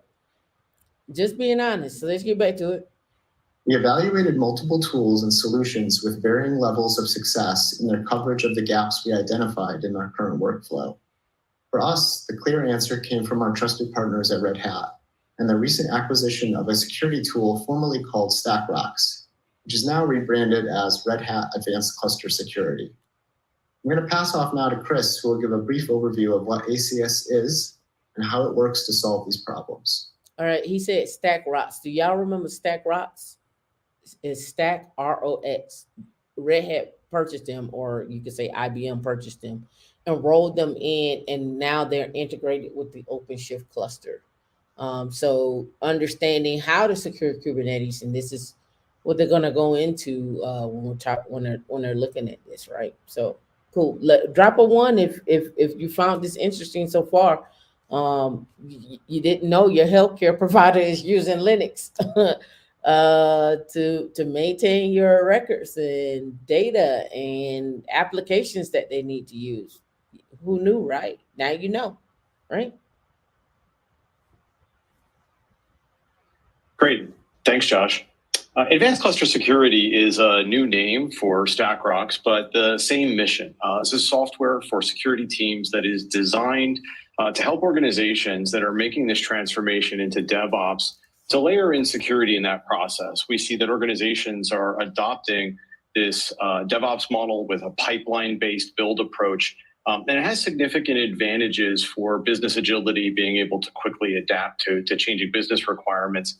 We think that that same transformation is going to benefit security as well. And the security that's in line with the tools, the platforms here, and the processes that Cygnus adopting have a great advantage for security teams as well. So we call this, of course, shift left or DevSecOps. We call it cloud native. But the idea here is to address common security use cases in a software product that can be used in a pipeline that is native to OpenShift and the Kubernetes API. Those 6 use cases cover vulnerability management, probably the most foundational control. This is identifying where those images come from, where they're in use today, what components they have, and what kind of vulnerabilities impact the components that are part of that, and providing that information to developers so they can fix it. We also cover configuration management, which is a basket of settings that include how applications are using the services in an OpenShift cluster, like network exposure or the use of storage or secrets or privileges for service accounts, because a lot of these configurations do have security implications. The next use case is what we call risk profiling. It's a holistic view of applications and how things like vulnerabilities, privilege levels, network exposure interact with each other to increase the likelihood that an attack occurs, or that if an attack is successful, how likely is it that an attacker will be able to use a compromised container as a way of furthering their attacks in the environment by establishing a foothold, maintaining a backdoor into the environment, or moving laterally to attack other applications running in the cluster. Speaking of which, the fourth approach to security that we're using here is network segmentation. The idea of limiting an attacker, preventing the disclosure of data or the exfiltration of data out of the environment by restricting the kinds of network access that a given deployment has. Sorry. So in that, let's play this out. Who will be a part of this? Who will be a part of making sure that this happens? Just in the chat, I can tell you just based upon background. That will be Cisco. You'll probably be a part of this. Engineering Cannabis, you'll be a part of this. Professor Black Ops, you'll be a part of this. Tashika, you'll be a part of this. I myself will be a part of this. We'll need somebody that is doing a project management to make sure that we're meeting our targets as well too. We also need someone that is also hands-on and can advocate for us as well too. So even above the project manager, there'll be somebody that can actually go talk to the customer, maybe the project manager and maybe a director that can go talk back to the customer. Who else will be a part of this? Ironically, a not is some people inside of just who I mentioned, as far as security, there may actually be a separate security team that actually performs a just a hack, just a test and a hack, to make sure that you're actually following what you need to follow. And then there's still the written compliance that you need to meet, right? So there's evidence that you actually did what you say you did, and so forth, right? So I just named off 10 different positions. This is what I'm trying to show you with just that little slide that he just had, right? Can you break that down to maybe three people? Sure. But now let's think about three people managing 4,000 projects. Could they do it? Yeah, with the right amount of money and the right amount of automation tools and time, sure. Is it mentally feasible? Probably not. When do they break? When do they get a chance to sleep? When do they go on vacation? Right? So when you think about, doing more with less, it's not always necessarily less people. It's just less time that you spend on something. So you just look for a quick product that you can just drop into place and then go from there, right? So let's go. This is container firewalling. The solution here is designed to use the controls that are native to Kubernetes. And in network segmentation, leveraging Kubernetes network policies allows us to accomplish those goals of containing an attacker wherever they might land, and also help us meet compliance standards, which often require isolation of sensitive data. Compliance is the next major security use case. It covers industry and regulatory compliance and how the stance of an application meets those requirements laid out by some of those common standards. We also finally talk about our runtime protection. We know that solving vulnerabilities, minimizing access and exposure can all help to prevent an attack, but you have to remain vigilant for running workloads in an OpenShift cluster because attackers may still gain a foothold. And we have to examine the network and container process activity to identify when that activity might actually be related to a threat actor working in the environment to get to achieve their goals.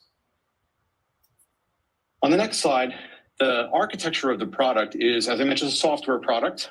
It is based on the original StackRox software product, and it's roughly a client-server architecture. And this is going to come into later points in the slides about how to deploy this. There's a single central control plane, we call central, where there's a single UI, the so-called single pane of glass, as well as a single policy engine that allows us to build and roll out policy consistently across these environments. All right, so let's talk through this real quick. I can't make it any bigger, but you can see it. So you can see you have 3 nodes. You got a sensor. You see this symbol right here. This is posted in GCP. They're launching in GCP. They're launching Kubernetes clusters in GCP. You can see you got cluster A, cluster B, cluster C. What's common amongst this is they're using a daemon set. So those that follow along in Kubernetes and understand, the daemon set is having the ability to launch your application, and it lands on all 3 of your nodes or all of your nodes that are in your cluster, right? And now you can see here they're using Helm charts, right? So they got a image registry. When they say image registry, they're talking about a container registry where this will actually be pulled from. Your container will be pulled from, and then they're using Helm and Manifest to deploy out to here, right? And they also have a scanner, right? One central scanner per customer. So I'm assuming this scanner is probably their scanner, their security scanner, possibly, but we'll find out more. That's what it sounds like to me. And then their API server, optional scanner, and data analysis, right? But you can follow the lines of where everything gets connected to right here, and then in the background, this is all one thing here, right? That's their data plane that get launched here. So one of the big things about vanilla Kubernetes, and then cloud native Kubernetes, in when I say cloud native, meaning GCP, AWS, Azure, or better known AKS, EKS, and GKE. When we talk about those Kubernetes clusters, they're considered headless nodes because they usually, if you build a Kubernetes cluster, you will build three nodes, three master nodes, and then your headless, not headless, but and then your rest of your nodes. But because you are in a managed service, the actual main nodes, master nodes, are stripped from you, and they're behind the scenes in the control plane. And I've stood up Kubernetes clusters before. I'll go ahead and spin one up now so you can see. And we're gonna finish the video, and in the background, I'll spin up one so you can understand what I'm talking about. But for the most part, you don't see it. You're not seeing anything when it comes to that. Sorry, so here we go. Let's get back to it. And while this is going on, I'll spin up a GKE cluster. The security team decides on a policy around managing the risk of vulnerabilities that's consistent across all of the environments. Each cluster in a large environment like this will have the secured cluster services running on them. Everything here is built as Kubernetes deployments, daemon sets, horizontal pod autoscalers. It's easy to automate, and it is built in a declarative way that you'd expect of a Kubernetes native product. A lot of what we're going to end up talking about here is third-party systems, because integrations with existing security tooling, integrations with existing developer tooling like CI/CD pipelines and image registries is a critical way for this product to function. And so those integrations are performed at central, done in an API-based approach so that it can be, again, automated and consistently configured. Thank you. That was a great cover of really how Red Hat Advanced Cluster Security functions and where the value comes from. Now, Josh, you and I have been working together, with Cygnus Systems and how you guys have been using Red Hat technology for a number of years now. And, you mentioned that you guys came to the decision of using Red Hat's Advanced Cluster Security, or ACS. And the initial plan that we had talked about was doing a very gradual rollout, taking that phase at a time as you integrate this new technology into your environment, which is, your typical use case of methodical way of going about. But there was a shift in how you were going to approach that this year. Can you tell us more about what that, motivation was to kind of accelerate your usual timeline? Yeah, thanks, James. So I think, like many companies in the world, and I'm sure many of you listening now, we were in December, winding down towards the end of the year. I just want to add this in. When y'all speak at conferences or you're online speaking, have some enthusiasm. I know he's probably nervous. This is what makes speaking boring, not the fact that he's a bad speaker. I can tell that he's nervous. He's just like, just give me the technical stuff and I'm good. Give me the keyboard. But please have some enthusiasm, because us in the audience, we receive what you give. And if you give us dry toast, we're gonna be dry with you. Just a FYI. Just my observations. You notice the difference in the speaker. The other speaker, he flew. You know what I'm saying? He was knowledgeable, but he had a tone, and he flew through the information where you're like, oh, okay, he seems to know what he's talking about. I understand what he's saying. I'm still engaged, and I'm not right. So another thing, why I look at a lot of these, I go back and look at the talks. I go back and look at the talks for how engaging is the speaker. What do I need to do to improve and engage when I'm speaking? And he needs to improve. Sorry, John, but you do, because you're dry toast. I'm just gonna be honest. All right, let's get back to dry toast. What's usually a quiet time for us. And we were shocked out of our complacency of December to learn about the discovery and publication of the critical Log4j exploit. So this usually quiet time of year was instantly interrupted by dozens of emergency meetings with various stakeholders across the company, from developers to executives. And stop reading. He's reading. Everyone was pretty much asking the same question. And that question being, what's the exposure that we have to this and how do we mitigate it as quickly as possible to not put any risk to the business? As you can imagine, the complexities of not only determining which images are vulnerable, but where they're deployed, which clusters, with clusters of our size is not an easy task. All right, so this is what he was saying. There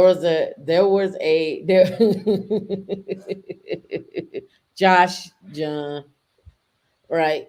Anyway, so what the issue was, there was a vulnerability with log4j, super large vulnerability that affected everybody worldwide. And you have these nodes that are out there that have these containers, and like you said, he's got 725 nodes. You need to find out what container has the vulnerability and where is that vulnerability on that container, right?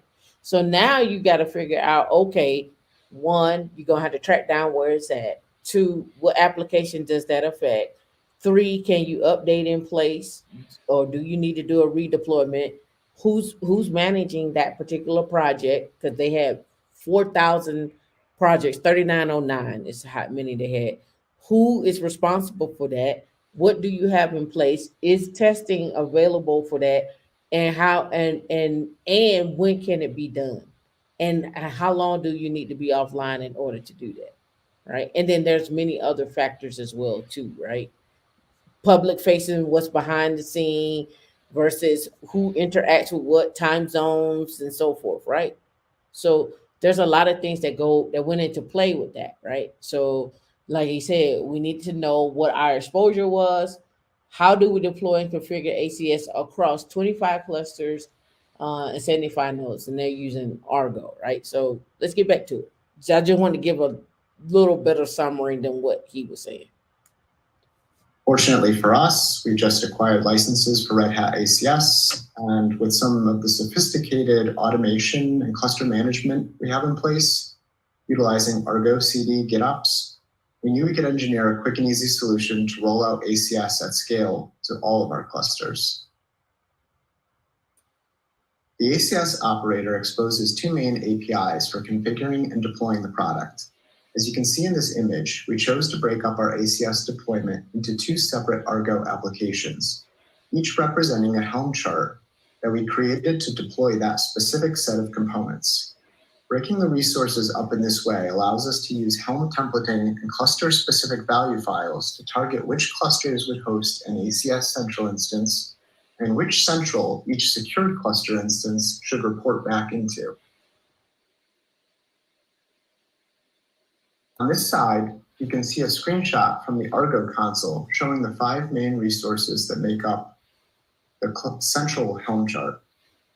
The main resource is the StackRox Central Services custom resource, which the operator uses to tell it how to configure the central, scanner, and database components. The other resources are a certificate for use by the ACS console. So rolling through this, resources he's talking about in your manifest, you have your resource set up, right? And so notice in here, let's break it down. They all go into the same namespace called ACS. This will be in your Helm chart, right? And then he's also has the group and the kind. So if you ever written a YAML file to deploy an application, and I know Sam knows this. He knows how to do this. He knows how to break this down. The group or the kind is a service account. He's given it a name, ACS Central Config, and he's also told it what namespaces is going to be in. And the same way it goes down to here. It's a batch or a job. It's either a cert manager certificate, right? This is the API or the type that it is, and then he's given it a name, and then this is the namespace that is falling in. And then you got role-based access authorization, and then the platform StackRox, which is what was important, right? And then also Cert Manager IO. So Cert Manager is your SSL TLS type of thing for certificates, right? So let's go back. And a service account and role binding to be used by the job we've defined. We chose to use jobs to configure Central because currently the only post configuration that Central allows for is through its own API. Using jobs allows us to still define the configuration as code in Git and have Argo run it for us in a job pod. The job will configure everything from console authentication to third-party integrations, email server configurations, enforcement and alerting policies, and so much more. The next slide shows a screenshot of the secured cluster resources defined in the secured cluster Helm chart. This chart is responsible for deploying the secured cluster custom resource, which the operator uses to deploy sensor, the collector daemon set, and the admission controller. Aside from the custom resource, you can see, once again, the service account and role binding used by the job to enroll and configure the current cluster against the specific ACS central mapped in the Helm chart's values. Lastly, this slide shows the enrollment job from the previous slide. To comply with our self-imposed mandates of automating everything through GitOps and infrastructure as code, we wrote a simple script to take otherwise manual tasks of requesting an API key from Central and generating the So what that previous screen did was take this manifest and pulled it in, and you saw it break out into different things. D, can you put it back on the screen? So here we are. So remember when he was talking about the kind and so forth. The kind is a job. The API version is a batch. Remember, it had the name on the side over there. So here's the name of the actual job that's being deployed, and then the namespace, right, with ACS, right. So this is showing you how an inside of pretty much OpenShift inside of the web browser, how that Helm chart is being read and basically, some people say slurp, but ingested in, and how it breaks it down. And then here we're going down into the different specs for this job and set up, and then the command you're going to use and run and do what you need to do, right? You got a curl, and you're getting some values and going and using some Python to do some things. Sim said, what would make you think? What would make them share the orchestration breakdown? And because people ain't got no access to it. They don't have no access to it. It's no big deal. All right, they're just securing the cluster. All right, let's go back. init config to register the cluster and automate them. We started with a basic image that included the OpenShift CLI. At runtime, we download the ACS rockctl command line tool from the pre-mapped central instance.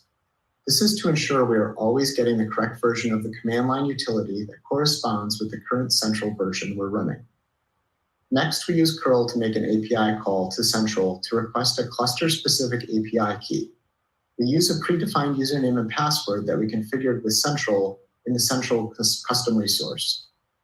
Once we have the API key, we then run the generate init build command provided by rockctl, which returns a package of YAML secrets for this specific cluster. Finally, we run an OC apply against those YAML files that we got back to create the secret resources. The cluster now has all the secrets required by the ACS sensor pod to reach back to Central and begin transmitting data from that cluster. Now, what he just walked through is everything that's on line 26 on here from about the curl commands. So basically he's saying, hey, we got curl, we're gonna go out and grab something, we're gonna pull that back in. Well, also in the other thing, when he said they're using username and passwords, they have some username and passwords that are set up as environment variables to reach out, that is partly stored on this machine, and they're stored as environment variables. And so they reach out using those environment variables to pull that information in. And so he just went through this entire YAML file and the image that he pulled and why they chose that image. So he gave you the idea of what they did. All right, so this is a job that's going to go out, get some credentials, get some tokens, get some access, and then come back. So let's see what happens next. I'm sure this all sounds simple, and at the end of the day, it kind of is. It isn't to say, of course, that we didn't encounter any challenges along the way. I'm now going to pass it back off to Chris to talk about some of those challenges and how we overcame them as a team. Thanks, Josh. Yeah, we've been working together for almost 2 years now on this, and on our side, we certainly learned a lot and been able to deliver some additional features and, of course, to fix issues that we've run into during the deployment there. That real-world experience has been helpful for our product management and engineering. And by our, I mean the Stack Rocks prior to acquisition, as well as after we joined Red Hat here. Some of the things that we were working on at the time of our initial engagement was to integrate with some of the tools that you're using for security event management. And that's tools like Splunk and IBM's QRadar. And we've since published and released our integration settings for those, as well as documentation on setting that up. We know that this product typically goes into environments that have established processes for handling security events, and we want this product to fit in with those existing tools. Of course, we didn't go completely here trouble-free. We did have some challenges. We ran into conflict with some of the OpenShift SCCs. This was a mistake on our part that we were able to correct. And I know that you asked some additional flexibility in being able to deploy this in non-standard namespaces. And we've made other changes to this operator as customers have provided us with feedback about how they want to use the tool and to deploy it. As we've been working, of course, the scale at Cigna has given us some challenges, and we ended up identifying and fixing some issues that we saw with the Quay integration. We weren't handling connections correctly that caused an overload on the Quay side of things. We're able to get to the root cause and resolve that. That would be painful. So what he's saying is on Quay, which will hold, which is Red Hat's container registry, right? So I'm over here. I'm sending. I'm trying to get images pulled down, and I got multiple projects that's hitting your site or whatnot, and he's like it caused errors, so they had to put in a bug fix in order to fix that. Now, typically, how Red Hat will work is they will have a TAM, a technical account manager that they report to that's probably managing this project. They may have two because it's a large project, and different areas and so forth. But again, that technical account manager has the ability to figure out like, okay, let me get the engineers on board. Let me test and see if you're actually having those problems. And then what can we do to resolve it? And let me put a ticket in back to internal Red Hat in order to solve these problems. So what you see on this list here is probably stuff that Red Hat internal had to deal with when working with this particular project. So this is the reason why support is actually purchased. The reason why you buy Red Hat is because you're buying the support that comes along with it, and then a peace of mind as well too. Just like you buy Microsoft Word versus using something else, you buy the support. Yep, you file a bug, and they probably didn't have to file a Bugzilla. They probably reported right back to the TAM, and the TAM probably filed a Bugzilla with them or whatnot, or whatever their internal process is and what they use. But again, imagine having to live through this and work through this, and you're just trying to get things done and deployed, and every step of the way you got some type of issue, especially right here. Memory usage driven by the number of unique image layers. They had to have improvements to the memory usage in March of 2022. Bug fix for connection handling, new features to support Quay token repository scoping. In other words, I don't need everybody to have access to Quay. I just need for you to have access to this repo and pull this image and keep that pushing. You don't need access to everything, you thief, you. So, that's what that calls it at. All right, let's get back to it. While we were doing that, our engineering team was able to identify the correct scoping support for Quay tokens. So this is this kind of thing that takes work in a real environment to surface these issues, and really do appreciate that you worked with us so long to identify the problem, help us reproduce it. And you worked with us so long. That was key. You worked with us so long to verify that the fixes that we provided have been able to resolve the issues that you have. We also know that the scale here has certainly created some interesting challenges. We've seen memory usage go up in the product here caused by ultimately the number of unique images. Tracking all those vulnerabilities and all the images across all of those nodes isn't free. We try to make good use of the resources available on the cluster. And we actually have some improvements coming up to how this memory gets used and reclaimed so that we're not forced to continually add memory to the product as the cluster environments get larger. Some of the other things that we talked about early on were quickly resolved after the acquisition by Red Hat. We delivered a number of OpenShift related authentication and integration features. One of the things that we wanted to avoid was having users sign in separately to that management dashboard versus the tools that they're already signing into. And so we delivered those features. Yeah, that goes back to what I was saying earlier about Okta, single sign-on, having the ability that, like, I got 15 applications that I got to log in. So that means I got 15 username passwords that I need to remember. I don't want to do that. Where's the one place I can go so I can get access to all these things, right? So integrating with single sign-on in your environment is super huge as well. Zero help, we've got more coming. Product feedback is what makes this product, and experience with our customers is what has made it as successful as it has been. So thank you. Thanks, Chris. So I thought as a kind of closing discussion that we could have, it would really be great to learn a little bit more from you, Josh. You know, what are some of those key things that you learned from, and what is the value that Cigna's really gotten out of this, initial deployment of ACS? Yeah, sure, James. So I think some of the most important things. I'm gonna stop him right there because I can't do no more him. Okay, so scale is complicated, I'm sure. Understand the vulnerability exposure at runtime is just as important, if not more so, than build, right? So at runtime, knowing those vulnerabilities again. In production, you may have a container that's sitting out there. It's been operating for the past year, and vulnerabilities have come up. So how do you handle that? Alert to vulnerable deployments and notify development teams for remediation. Identify configuration issues earlier in the development lifecycle. Detect network and execution anomalies from running containers. Anomalies. Messing it up. God damn it, you know what I'm saying. Red Hat Consulting Services, direct lines of communication with Cigna and ACS Group, so they spawn the ACS Group. Collaboration on product roadmap items and future enhancement features, and upstream open source project for ACS.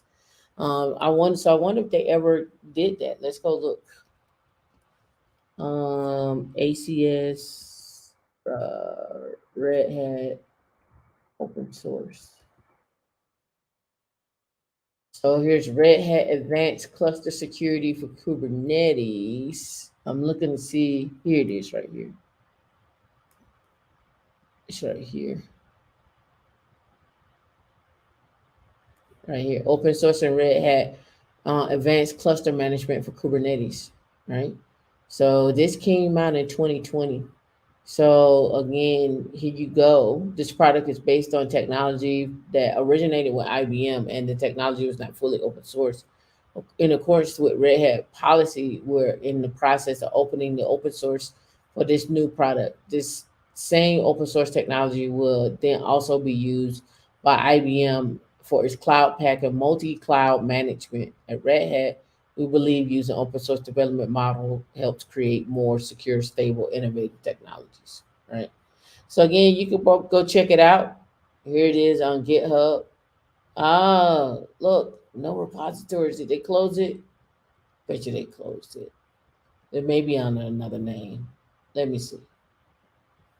Let's see.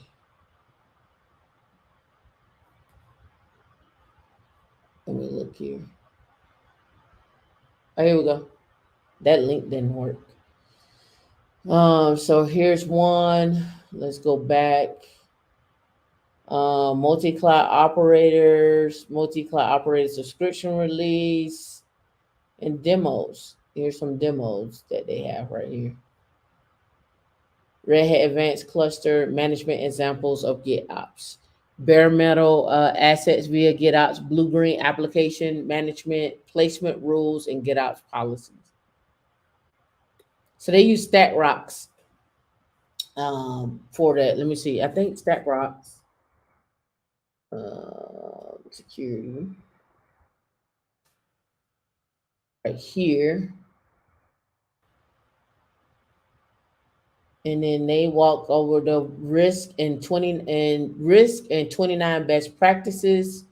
They you can filter this out by the particular one that you're using, right? So if you're using GKE, Azure, AWS, AKS, or whatnot, and then they go on to talk about the different vulnerabilities, the risk, and the challenges, and so forth. So do a deep dive on this if you want to. I'll post this in the chat. I didn't want to sit there and listen to the rest of him.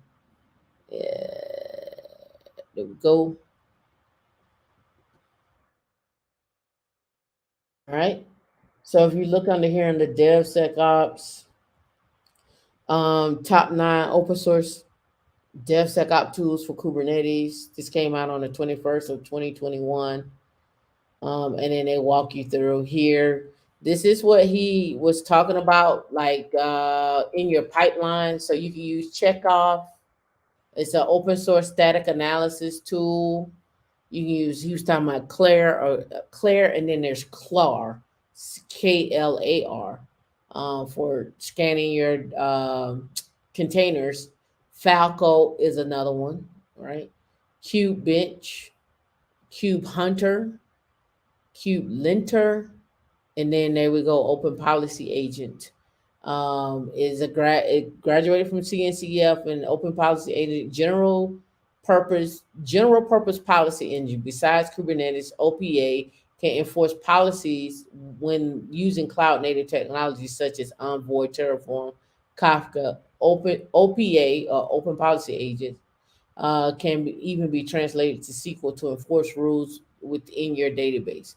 So policy enforcement, Terrascan, right? You want to Terrascan upcoming open source solution built on top of OPA. Terrascan has over 500 plus policies for security best practices across various applications, and that's it. So really most people use these are really most of the common ones you'll find used at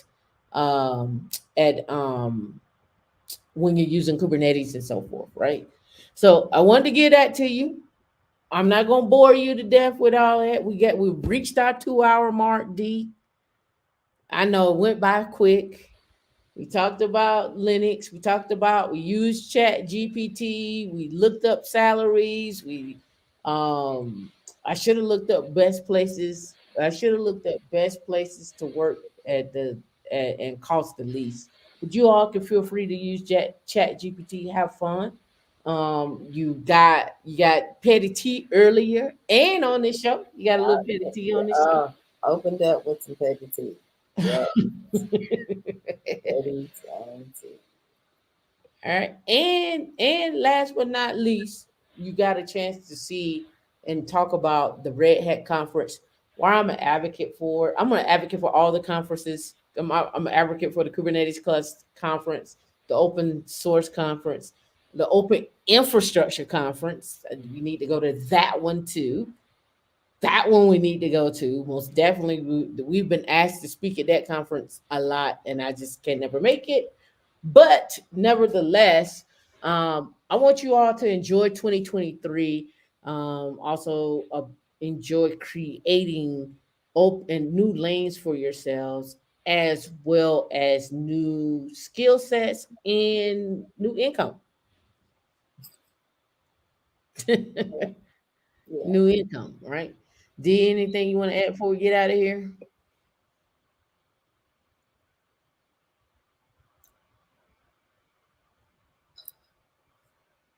Thank you guys Which, for coming out. We which appreciate you. one getting Hmm? posted in Slack? Somebody was like, Don was like, they're getting posted in Slack. Which ones? What is getting posted in Slack? Because I posted the link to the last video here. What links are you looking for? Oh, Sam said, "Are you ready to be my queen?" Nobody. Why did you read that? Sam I'm was reading not the supposed chat. to get any energy off of that. No, Sam is all over the place. Sam is all over the place. I think Sam is just trying to get. Make sure you guys like and subscribe. We're back for the year. I know a lot of people. I was reading and meetup, a lot of people are looking for one-on-ones. We'll get a schedule out to you guys soon. We're just trying to get all of the events and all that good stuff on our schedule. It is the beginning of the year, so everybody, a lot of things that we have are TBD, but we want to make sure that when we get a schedule, we can definitely stick to it. We are probably going to have a membership event for February since it's already the 28th. So thank you guys, the members, the YouTube members, for being patient with us with that. Last week, well, Wednesday, we had our first meetup of the year, which was super great. If you guys are going to are interested in the meetup, make sure that you join the RHCSA channel in Slack. It does have the link to the free course that we are following, which is the RHCSA 124. Make sure that you sign up and log into that and make sure that you have access to that. Uh, what else? What else? What else? What else is what else? What else? What else? Um, I know that there was supposed to be an event that Tam was supposed to be courting last. Was it this month on the 18th? I think it was last month on the 18th. It was last Um, month on the 18th. her schedule didn't permit, even though she was very, very, very adamant about getting it done. It just did not come to fruition. Probably next month, I know we are doing some traveling. We did some traveling last week, so we didn't have a show. But next month, maybe March, hopefully we can do something and get it on the calendar. Oh, Um, the book club. you did want to mention the book club. So we should have mentioned it last show. I want to start our book club in March. For this show and the last show. For this show, I want to do a book club for this show. Um, I'm not sure what's a good time and day to meet. Maybe I'll do a poll in the community channel, so we can come up with a day and time to meet. The books that we want to read. I don't want to read a whole bunch of books. I don't have time. I just I'm not gonna even lie to you.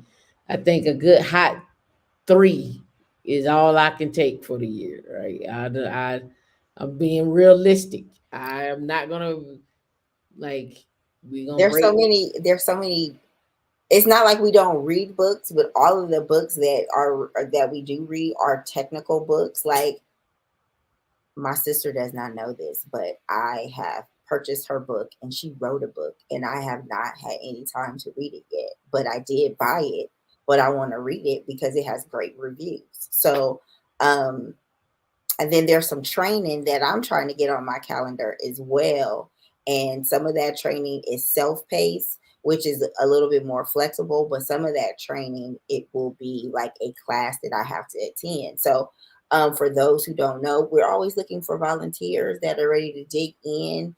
We are growing our staff this year, but also me and Tamika are women in Linux. So we do everybody thinks that we're just out here living on high on the hog, but we do have jobs and we are doing the same thing that you all are doing. We are practicing what we preach. So we are skilling up. We are networking. We are, working on our finances and taking ourselves to the next level. So definitely thank you all for being patient in that journey. We are growing and stretching ourselves. So Yep. with that, Oh, and I'll be speaking at the CIVO conference in Tampa on the 7th.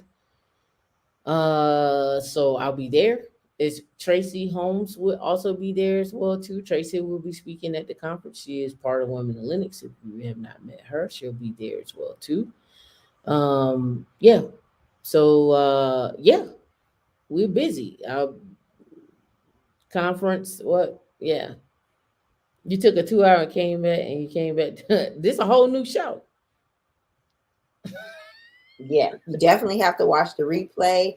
Definitely leave some comments in the comment section.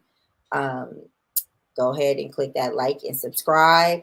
Tell a friend about the channel. We Don't are forget to a become a nonprofit. member. Become Become a a member. member, but also, put yourself on a monthly donation. We are a nonprofit. So, your donation is tax Take deductible. tithes and offerings. Yeah, I was about to say, as Miss Phoenix calls it, go ahead and pay your tech tithe. It all it does is go back into you. So it's investing in yourselves. What else? I've been having people reach out, and I need somebody to take over setting people up, because people been reaching out like, hey, we want to do a boot camp with women in Linux for smart contracts. We want to do a boot camp with women in Linux to do AI and machine learning. I don't have time to set all that up, and then also turn around and set up the training and get it all going and set up, and it's just a lot. It's so many things that are in the works. However, one thing that we're going to tell you from the gate, we know we have the membership to be able to do that. And Women in Linux is switching over to a yearly membership um, for um, for you all, and to bring you these other things. But we can have all these boot camps, and we can have all these resources and all these courses. But if you guys don't sign up and use the resources, we lose them. So if we put them out there, sign up. You never know. Like the space is limited, time is limited, and we definitely don't want to put these things together and you guys don't utilize them. And that is definitely unfair to the people that are coming to the group and offering these skills to us, because you already know they are super expensive, like super expensive. I was looking at a security boot camp scholarship I had an interview with, and their discounted course, boot camp course, was $7,000. That was the discount. And I'm like, hopefully we get this scholarship. So it is definitely pricey out here for people that are not guaranteed a job. And some people like a more structured course. I go for things that are a little bit like, hands on. Also, Marshana, you just reminded me to say this, is that be on the lookout in your emails for the people that have won gifts in December. We had a lot, getting those certifications where it's not as easy as we thought they were, and we had to get some things in order. But be on the lookout in your mailbox. They'll be going out probably today and throughout the week. A lot of people have let me know that they have gotten their cash prizes and their merch. And so shout out to O'Shea. Stacy, I don't know, you must be jet setting, but I hadn't seen you in a while, and I sent you a message on Slack for your information so I can send you that.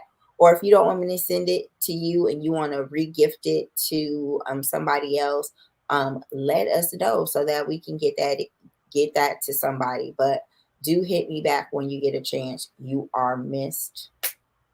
What else? That was it.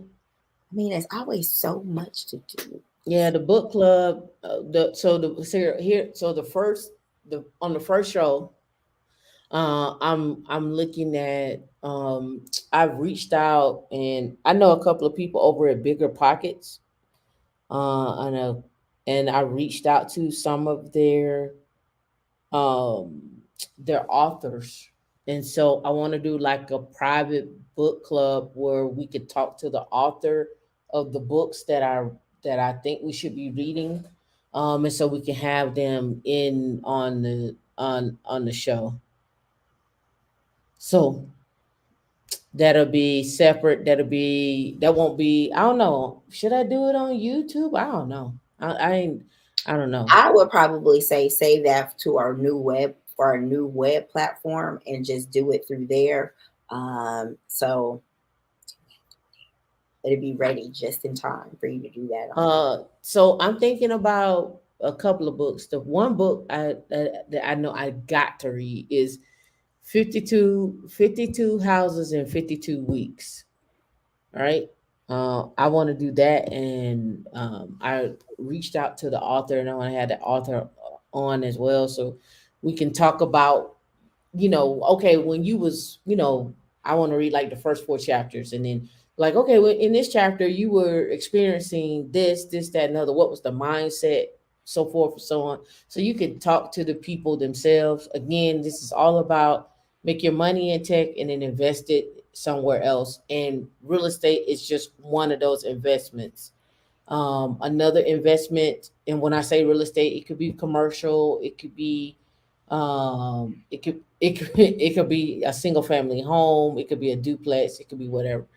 The other thing is I want to get all the finance folks on to talk about, well, what you want to invest in a CD, or what to look out for when you want to look for a tax planner or a tax advisor or whatnot, and reading books from that. Like, those are the things that I want to get more into, so you have, so you can get over your fear.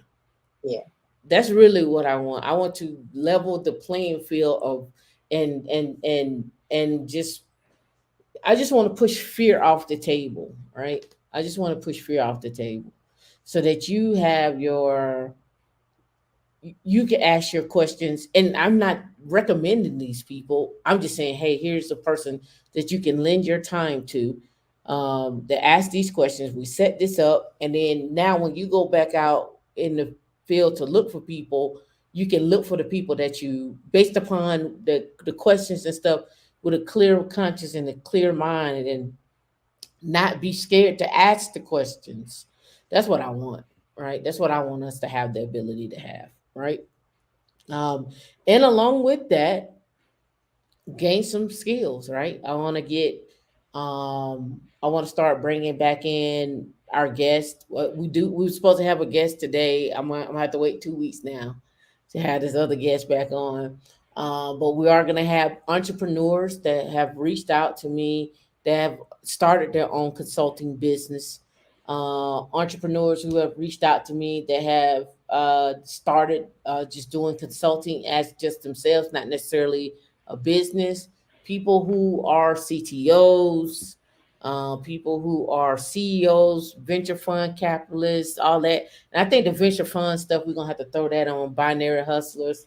We're gonna have to put that on Commodity and get that going.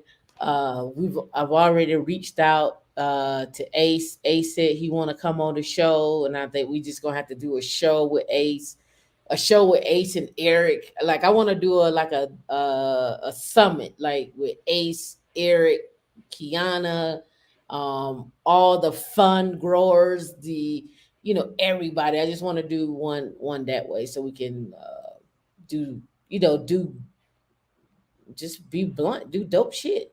Yeah. But also, again, in doing this and bringing it, getting enough information where you're just like, okay, I'm going to just start. I'm going to do something. And like I said, you don't need to wait till you have hundreds of thousands of dollars. Start small. Start getting into $50. good financial habits.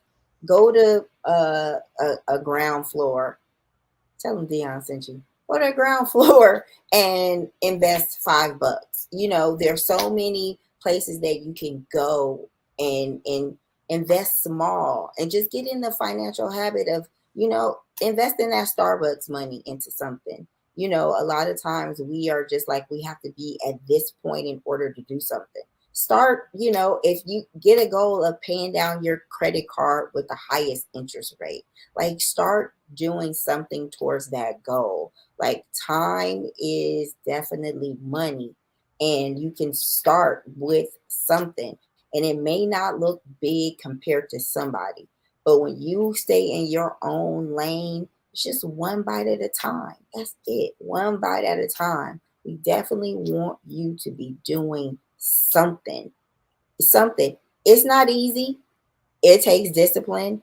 It takes focus. It takes persistence. So, just get it done. Just do something.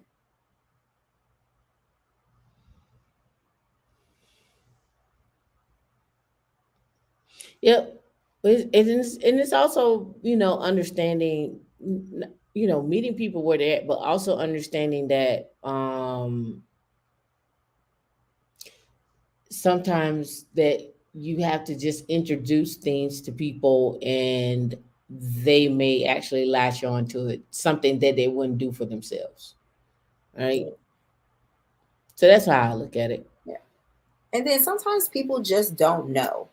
And then, as for women, we like, and especially Black women, we come to the table and we feel like we got to be all prepared for stuff, and just, we have a habit of just overdoing it, like over showing up.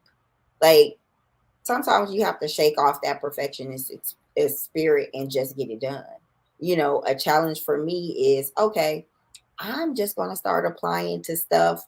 And this is just mentally with the resume that I do have and what's going out there, just to just get it off my plate, just to see, to shake off of that anxiety of perfection. Like, it has to be this, it has to be that. I have to do all this research to make it look like this before I even press go. Like, no, just start. Like, it is what it is. It's getting better. Let me see what I even want to do. Let me see what's on the plate. What is coming my way? What are the opportunities that are coming my way? Do I want to do it traditional? Do I want to just do contracting? Like, what do I want to do? And then when you plant these seeds in different places, the harvest eventually comes if you just water it enough. So do something, show up, pick a skill, read a book, read an article, try a technology. Most of all this software, these software applications, these SaaS products that we talked about today, they have free trials, whether it's 14 days, a year, always free. Try something. If you don't like it, at least you tried it. And last but not least, don't forget to get to the yacht. We got to get the yacht. The yacht. I'm like, what is the yacht? The yacht. What is the yacht? The yacht. So it Yeah, is. life. I do like it because when we were in Miami, I was like, am I on this boat and I'm not seasick? What size boat is this? But I get motion sickness on a cruise, so I was We know pleasantly you bougie. surprised. Hmm? We know you bougie. D. I'm not bougie. What bouginess has nothing to do with motion sickness. That's a thing. What kind of boat is this? I'm not seeing. No, really, because we got on the back, and when we went to the front, when we went upstairs, I was like, wow, this thing is really long. How long is it? Because most of the How boats, long was it? 40 feet. Okay. It was 40 feet. And most of the boats that our friends have, they are like nice little speed situations to get around this Tampa Bay area. So they're not super 626. big. They're not super big, but they do what they do. We can get around here safely. So, it was interesting. Definitely. Yeah, you're funny. What's going on, Crystal? We see you. Linux Spoil. She is. She is. Linux Spoil. I'm glad someone else said. Black Dove 21. What up? What up? What up? Who Black. is bad and bougie a good thing? Or is it, I'm confused.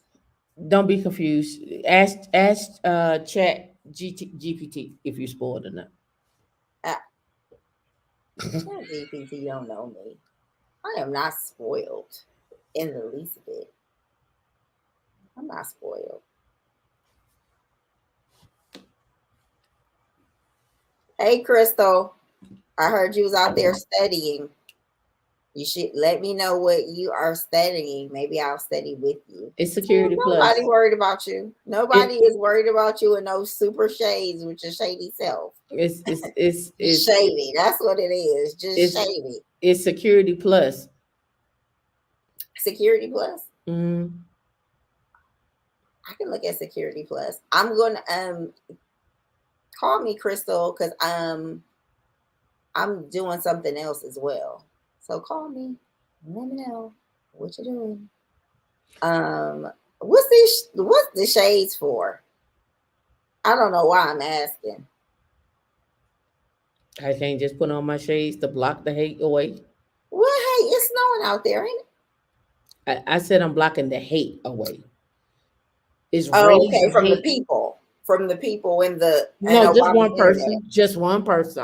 Not the people. Just one person. Who is hating on you out there? It's on the screen.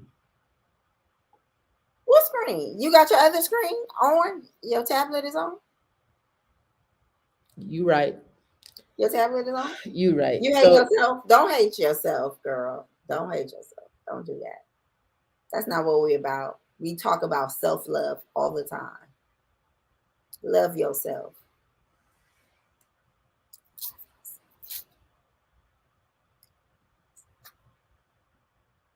So we're gonna end the show because I was ending the show. Did you need to come? Did there was something else you wanted to say? I was ending the show. You know what? You go do that. You guys, bye. Yeah. So this is the end of the show. I want to make sure that you all. This should just ended on me. This should just ended on me. I can't believe this. I know y'all can still hear me in the background as she done put up the little thing and ended it on me. How rude. I'm gonna still keep talking. I know. Listen, look at this here. Ain't this about something? I'm gonna still keep talking. Cause I know y'all can hear me. She gonna put up the thing and be like, let me remove you. Then she cut the lights off. Ain't that something? Ain't that some fraggle foolishness? I tell you, it be your own friends. It be your own friends. It be your own friends that set you up. Ain't this about nothing? Ain't it about nothing? Yeah, we still going because I'm in the background talking. She gonna remove me and gonna throw it up there. The South had something to say. The South had something to say. Ain't that about something? Ain't it about nothing? I'm telling you. This is why you got to keep your glasses on. You gotta block them haters. Gotta block them out. You gotta block them haters out. This is what they do. You wait. You wait the petty tea. This is petty. It's a petty tea moment. This is a petty tea moment. This is petty tea rage. We have petty tea rage right now. Can't believe this. Be your own kind. Your own kind. I'm out now. I'm out. Ain't this about nothing. Can't even say goodbye on. Can't even say goodbye on your own show. That's right. This is a David Ruffin moment. I'm mad. Over here. I'm going to sit up here and remove me from the screen. It's all love, goddess. It is. It's all love. I don't know. It may not be love. I don't know if I want this kind of love.